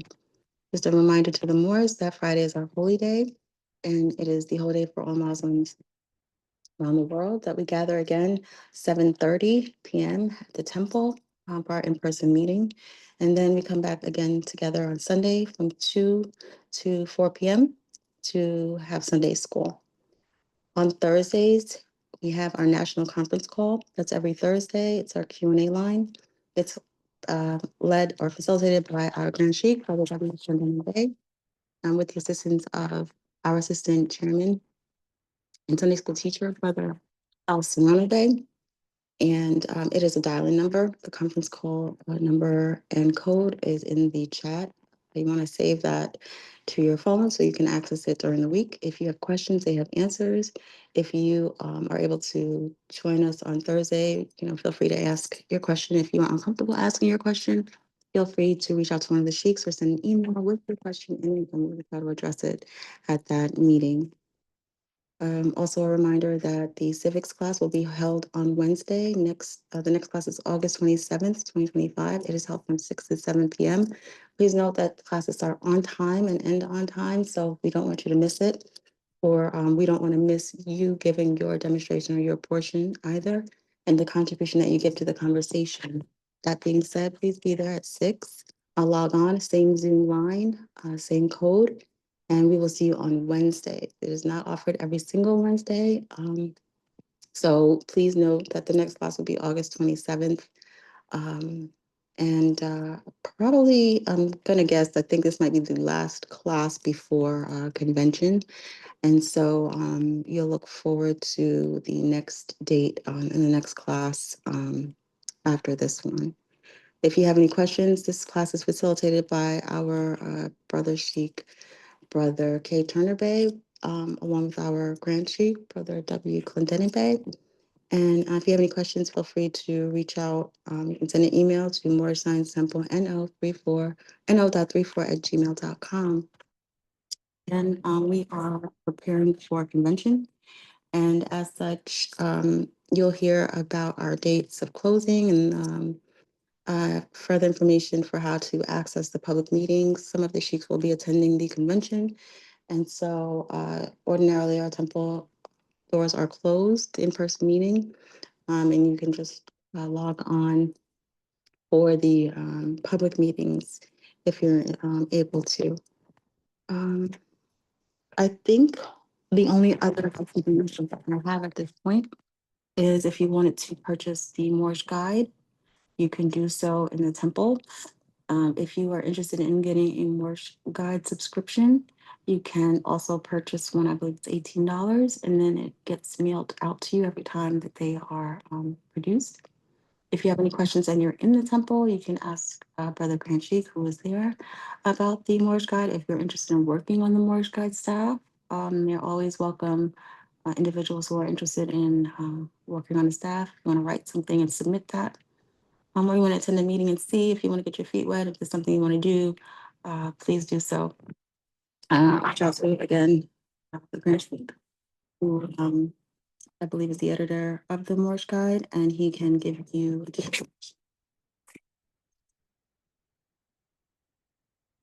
I believe during secretary time, they do allow for questions. So if anyone has any questions about the Morse Guide or participating with the Morse Guide, this would also probably be a good time to ask Grand Cheeks while he's there. With that, Morse, that's all I have with regard to the announcement. And if I may, I just wanted to add one comment for the chairman, if I may. Praise Allah. I wanted to, based on the conversation that we were having, I want to thank you all for that conversation. I think whenever we're talking about marriage instructions, it does apply both to there are instructions that females and males, like we both need to focus on. But I wanted to also focus in on just the thought here about it, just basically being human beings, self-respect without regard to gender at the moment. Just kind of think about it, just basic human being, and how important it is to just be able to provide respect. It doesn't matter how old you are, it doesn't matter what gender you are, respect is not specific to that. And Grand Shiki had asked this question in the beginning of Sunday school when we were talking about loyalty. And I was thinking that the difference when it comes to loyalty has to do with most of us are loyal to people who have demonstrated a character or something about them that gravitates, that warms our hearts or in some way has earned our respect. As I was thinking. The thought about respecting our sisters and our brothers, I just wanted to share this thought here, and I think it speaks volumes. Um, and it says here that you want to treat your wife the way you would have wanted your father to treat your mother, and the way you wish your son-in-law will one day treat your daughter. So that's I'm just going to repeat it because I think it's, you want to treat your wife the way you would have wanted your father to treat your mother, and the way you wish your son-in-law will one day treat your daughter. And it's not specific, to gender, but I want to say that that's something as a mother I think about with 2 boys and a daughter, that it's important to me that I'm raising sons who are respectful, who will hold their own, who are well-rounded, who have manners, who clean up after themselves, who can cook. And that's based on things that I would want as well.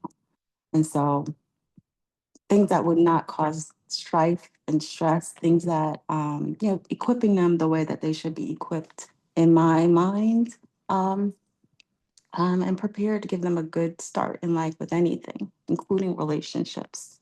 Same thing with my daughter. There's certain things I wouldn't want her to have to deal with or go through, or be prepared. Like I want her to be prepared for as well. And so those are just some thoughts I'll share. With that, I'll say peace. Sister Joy Oh, this is him from Brother J. Coleman.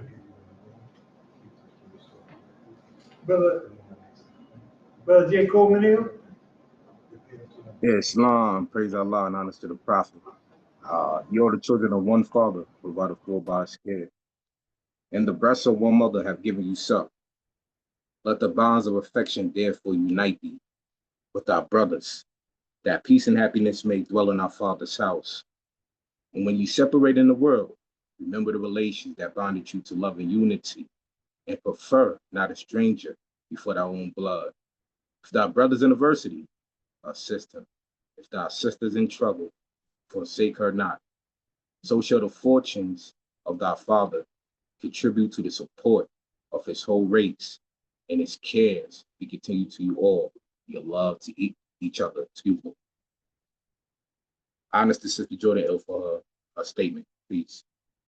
Praise Allah. Praise Allah. Islam. Don't take your fez off. Okay. I mean, I was told. My brother Johnson way not to take when the charge is up, not to take the fez off when the charge is up. Those are things like the brother was talking about. Your thoughts.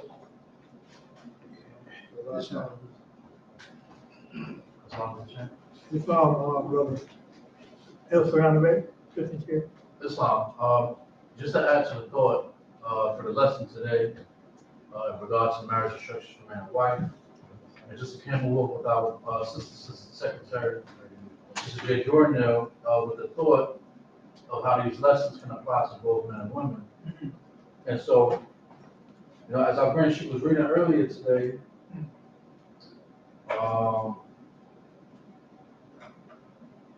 I believe it's instruction 1, where it says, "Give ear, fair daughter of love, to the instructions of parents, and let the precepts of truth sink deep in thy heart. So shall the charms of thy mind add luster to the elegance of thy form." And that's a word that we don't really hear being saying anymore. And that's charm or charming, that a person is charming. And we have this phrase of Prince Charming, right? And so our brothers, at least I know when I was young, before whatever happened to this world happened, but I would hear that term a lot. Oh, this brother is charming. And that was something that sisters liked. It was a quality that sisters liked from brothers, that he was charming. And so when it talks about, so shall the charms of thy mind add luster to the elegance of thy form, I think that is a quality that is no longer being seen as something that is attractive or something that is necessary in a relationship. Praise the Lord. Thank you, Brother Soriano there. Yeah, it's very important because, like I said, chivalry is not there. I think it is. Because, like I said, now we have certain ways we did with sisters during that period of time. Sisters was always on the inside and the brothers on the outside, walking in the street. Brothers open the door for the sister to get in the car. But now, it's like you say, now you see it's different. The ether, the vibration is changing. Where they're all over the place, and like I said, and even like, the disrespect of some of the sisters out there right now towards some of the brothers and vice versa. You know what I'm saying? Because sometimes you're on the bus and they would talk to their children like they're talking to adults. I mean, then they wonder why they take on certain things. Don't be embarrassed when they embarrass them in society because you put that in there. You think that's normal. And that they thought it was normal, and that's what they would do. That's early. That's what I thought saying. See their mind early with instruction. Watch for the bench of inclination. They know he would have his gain strength in the years.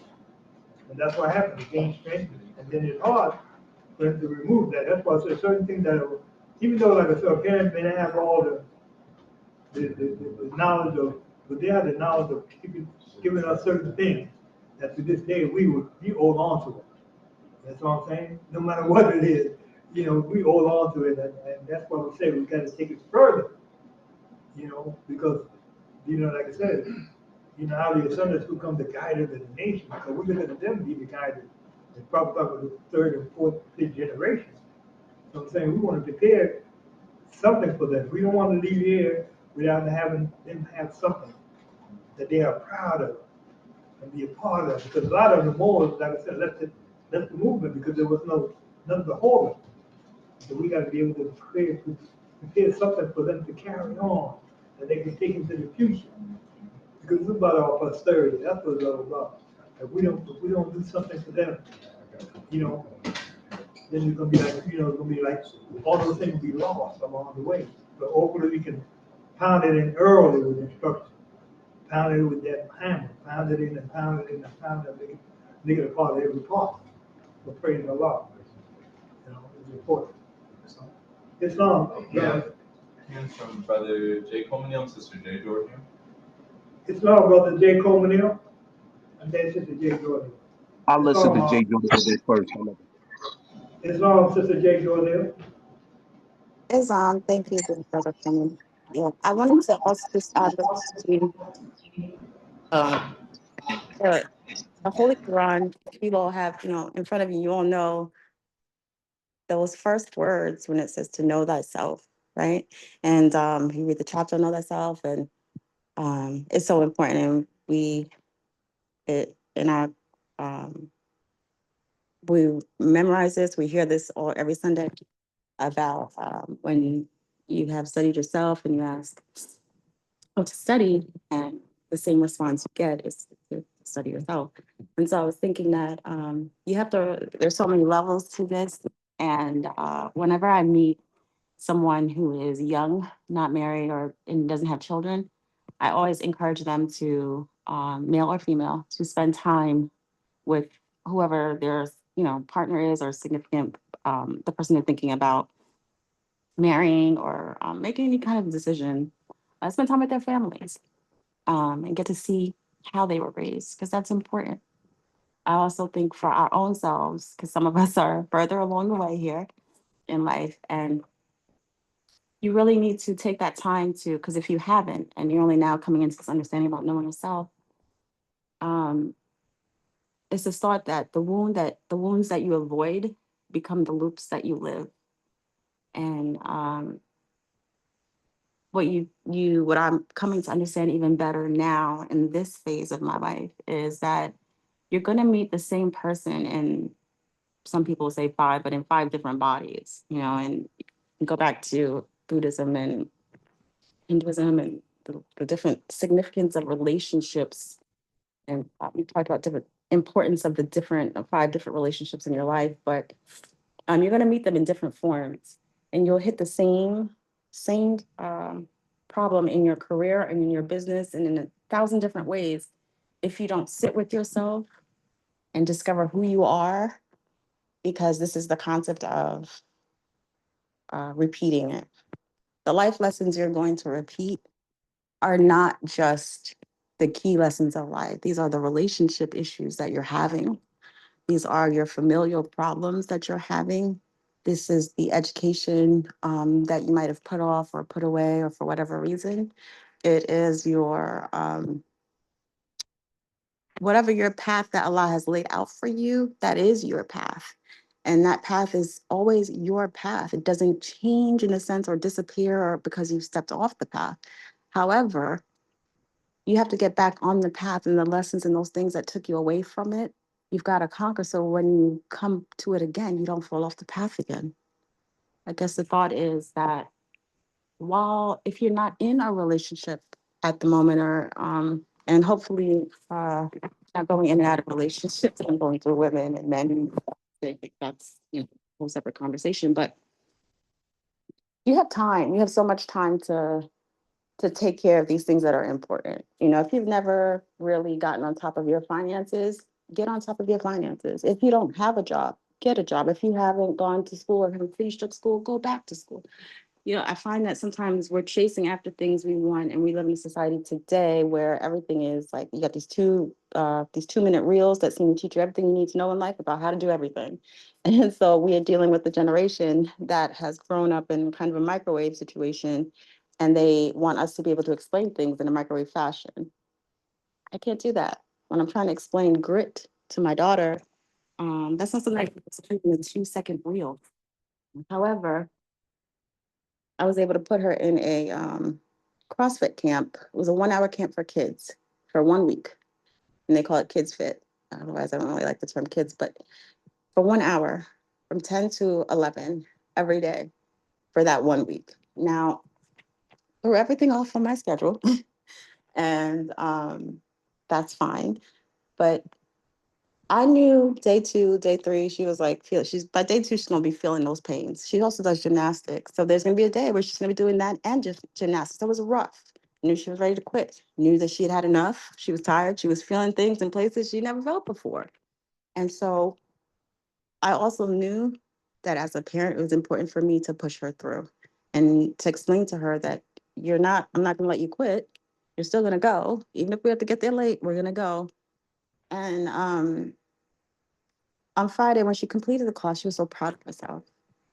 And I had a discussion with her because that was the time to have it, to explain that's what grit is. Grit isn't something you can really explain or teach. You just have to go through it and then be able to show them like this is some things you have to go through to be able to understand, if that's the message that you can take with that. But there are lessons all around to be learned. And I just wanted to give honors to all of the Moors that are taking the time to learn them, that are showing up for their lessons, Sunday school contributing and giving information, and just to remind that there are different levels. You know, we go from being children and our relationship with our parents, what we have to take from that and that relationship, and what we shouldn't take with us from that relationship. Um, and then I just wanted to throw this out, you know, as the chair of the Sisters Auxiliary, and, you know, we see that lack of sisters in our temple, but not the lack of brothers. But then I also say, well, you know, brothers, what's going on with the, when we want to ask those questions, let's take a look at what's happening in our own relationships first before we want to know where the sisters at. Okay, well, where are your sisters at? What's going on with that? How are we approaching things? And also just to be mindful that everyone is going through something, and you have to make sure you have the right mindset and the right approach before you even put your foot out there.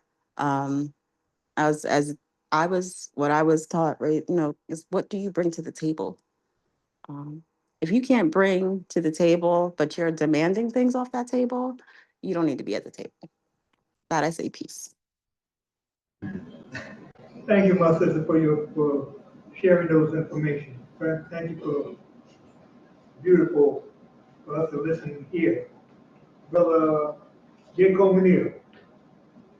Salam, gratitude, sister, praise Allah. I just want to read something. Teach him obedience, he shall be blessed. Teach him modesty, he shall not be ashamed. That's right. Teach him gratitude, and he shall receive benefits. Teach him charity, and he shall gain love. Teach him temperance, and he shall have health. Teach him prudence, and fortune shall attend him. Teach him justice, and he shall be honored by the world. Teach him sincerity, and his own heart shall not reproach him.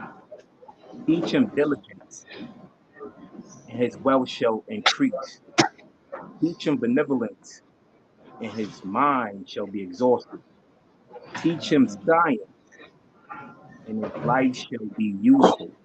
Teach him religion, and his death shall be happy.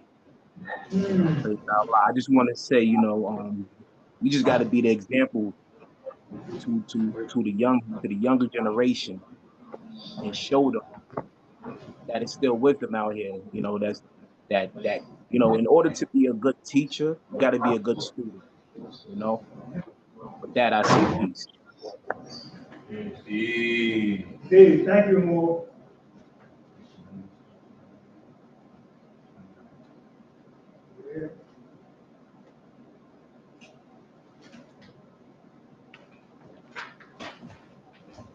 Praise Allah, Mo. That's what I said. We all need each other. Like I said, take a village to raise a child, and we need each other. And we need each other's assistance along the way. You know.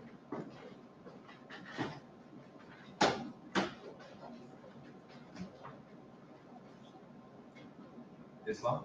Islam. I just want to again give honor to all the Moors for the discussion and for the thoughts. And when Sister Georgia was speaking, you just reminded me of a conversation I was having with my cousin, actually both of my cousins.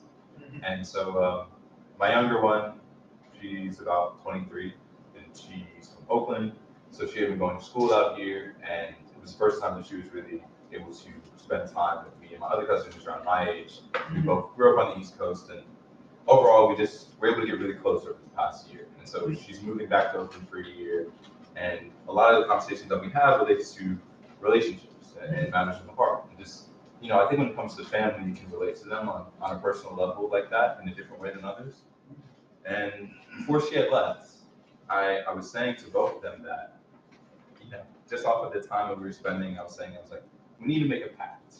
we need to make some sort of agreement, you know, and it was very general. But I started with myself saying that before or when I'm seriously considering marrying someone, that I introduce them to them, at least let them know, because not only when you're, you know, taking this step to go further in a relationship, are you in this individual forming a bond, but the way that I see it, it's really, you're adding them to part of your family, and you're becoming part of theirs as well. So it's something that's beyond just the physical bond or the financial connection of it, or just the literal everyday life together. There's a very spiritual and multi-generational nature to relationships and love. And I think that is something that, especially in the Morris Temple of America, you come to understand that, you know, who you are attracted to or what you're looking for doesn't just come from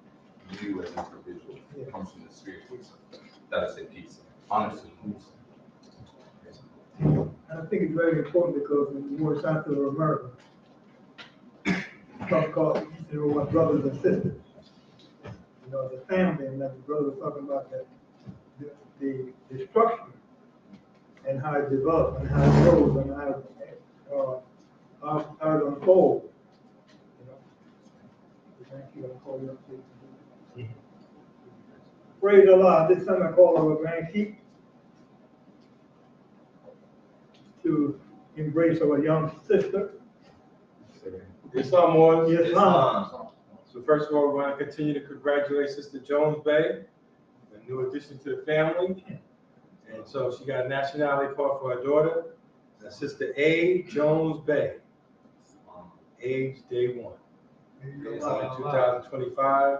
This is your nationality identification card for the Moorish Science of America, birthrights for the Moorish Americans, etc. We honor all the divine prophets, Jesus, Muhammad, Buddha, Confucius. May the blessings of God of our Father, Allah, be upon you to carry this card. I do hereby declare that you are a Muslim under the divine laws of the Holy Koran of Mecca, love, truth, peace, freedom, and justice. I'm a citizen of the USA, Noble Drew Ali the Prophet, Home Office, the old Home Office, 2905 5th Street, Southeast Washington, D.C., 232. So praise Allah for the new addition and for the blessing. I'm going to turn the card over to the chairman. We got to make sure the sister gets the card for the baby. And she dropped off the call, but we're recording the line. And if she needs to have a recording of it, she can see the secretary and you can let her know how she get a recording of it. Again, I want to congratulate our new member, Sister A. Jones Bay. Praise Allah. Peace. Peace. Praise Allah. Yeah. Praise Allah. Praise Allah. Praise Allah. Allah do the praise and the glory.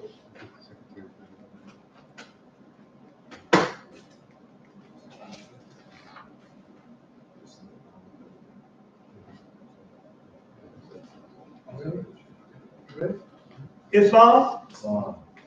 Give your attention to Assistant Secretary. Brother I. Smith here as you read today's financial report. Islam. Moorish Science Temple of America Incorporated, Prophet Noble Drew Ali founder. Finance received on August the 24th, 2025 for temple number 34.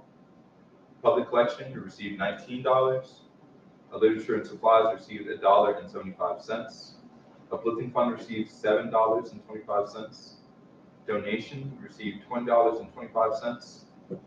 Travel fund received $9. Local building fund received $9, coming out to a grand total of $66.25. Total attendance of 17 and new members 1. Praise Allah. Islam. You read the financial report, what's going to pleasure you the most? Brother S. Paul in there? Islam moved that the reading of the financial report and report of attendance be accepted if any considered corrections. Can you get a second? Brother L. Surround the Bay? I second that motion. It was moved by Brother S. Paul in there and second by Brother L. Surround the Bay that the financial report be accepted with necessary correction that we begin. You have the motion, or are you ready for the question? Question. All in favor of this motion, show by the most favor vote. Praise Allah. Secretary note that the motion has been carried. Carried. Praise Allah. I'd like to thank everyone for the contribution physically, spiritually, and financially. I pray Allah continue to guide us. I pray Allah continue to protect us. I pray Allah continue to shield us against all negative force seen and unseen. And don't forget you already pray. Praise Allah for allowing us the opportunity to come together and learn more about this divine and national movement. Because we all part of the divine and national movement. So praise Allah. That this movement will continue. Like you said, we got next 100 years, you know, so perpetual, just keep going. Whether we here or not. You know, so we want to make sure that we put it in the hands of those who are able to take it further. Because the master always wants that. The master always wanted the student to be under him. But the master always wanted the student to go further. Because he knows the spirit within him, the spirit within that person, is so ancient that, you know, what kind of information can he bring to this divine movement? That's why we need everyone to contribute to this divine and national movement. Play a part because each and every one is a part of each other. Praise Allah. Anything else, Frankie? Yes.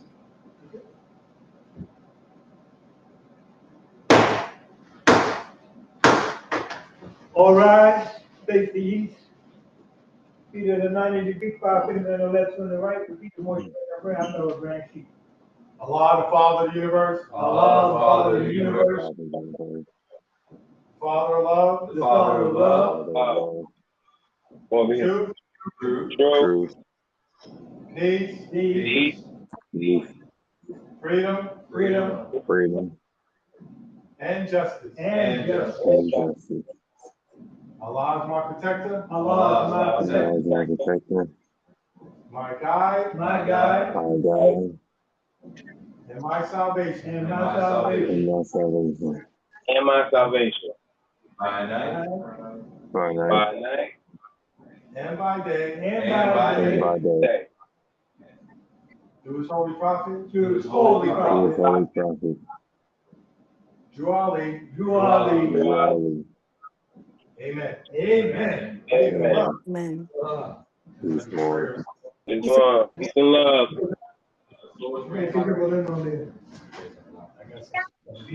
Lord.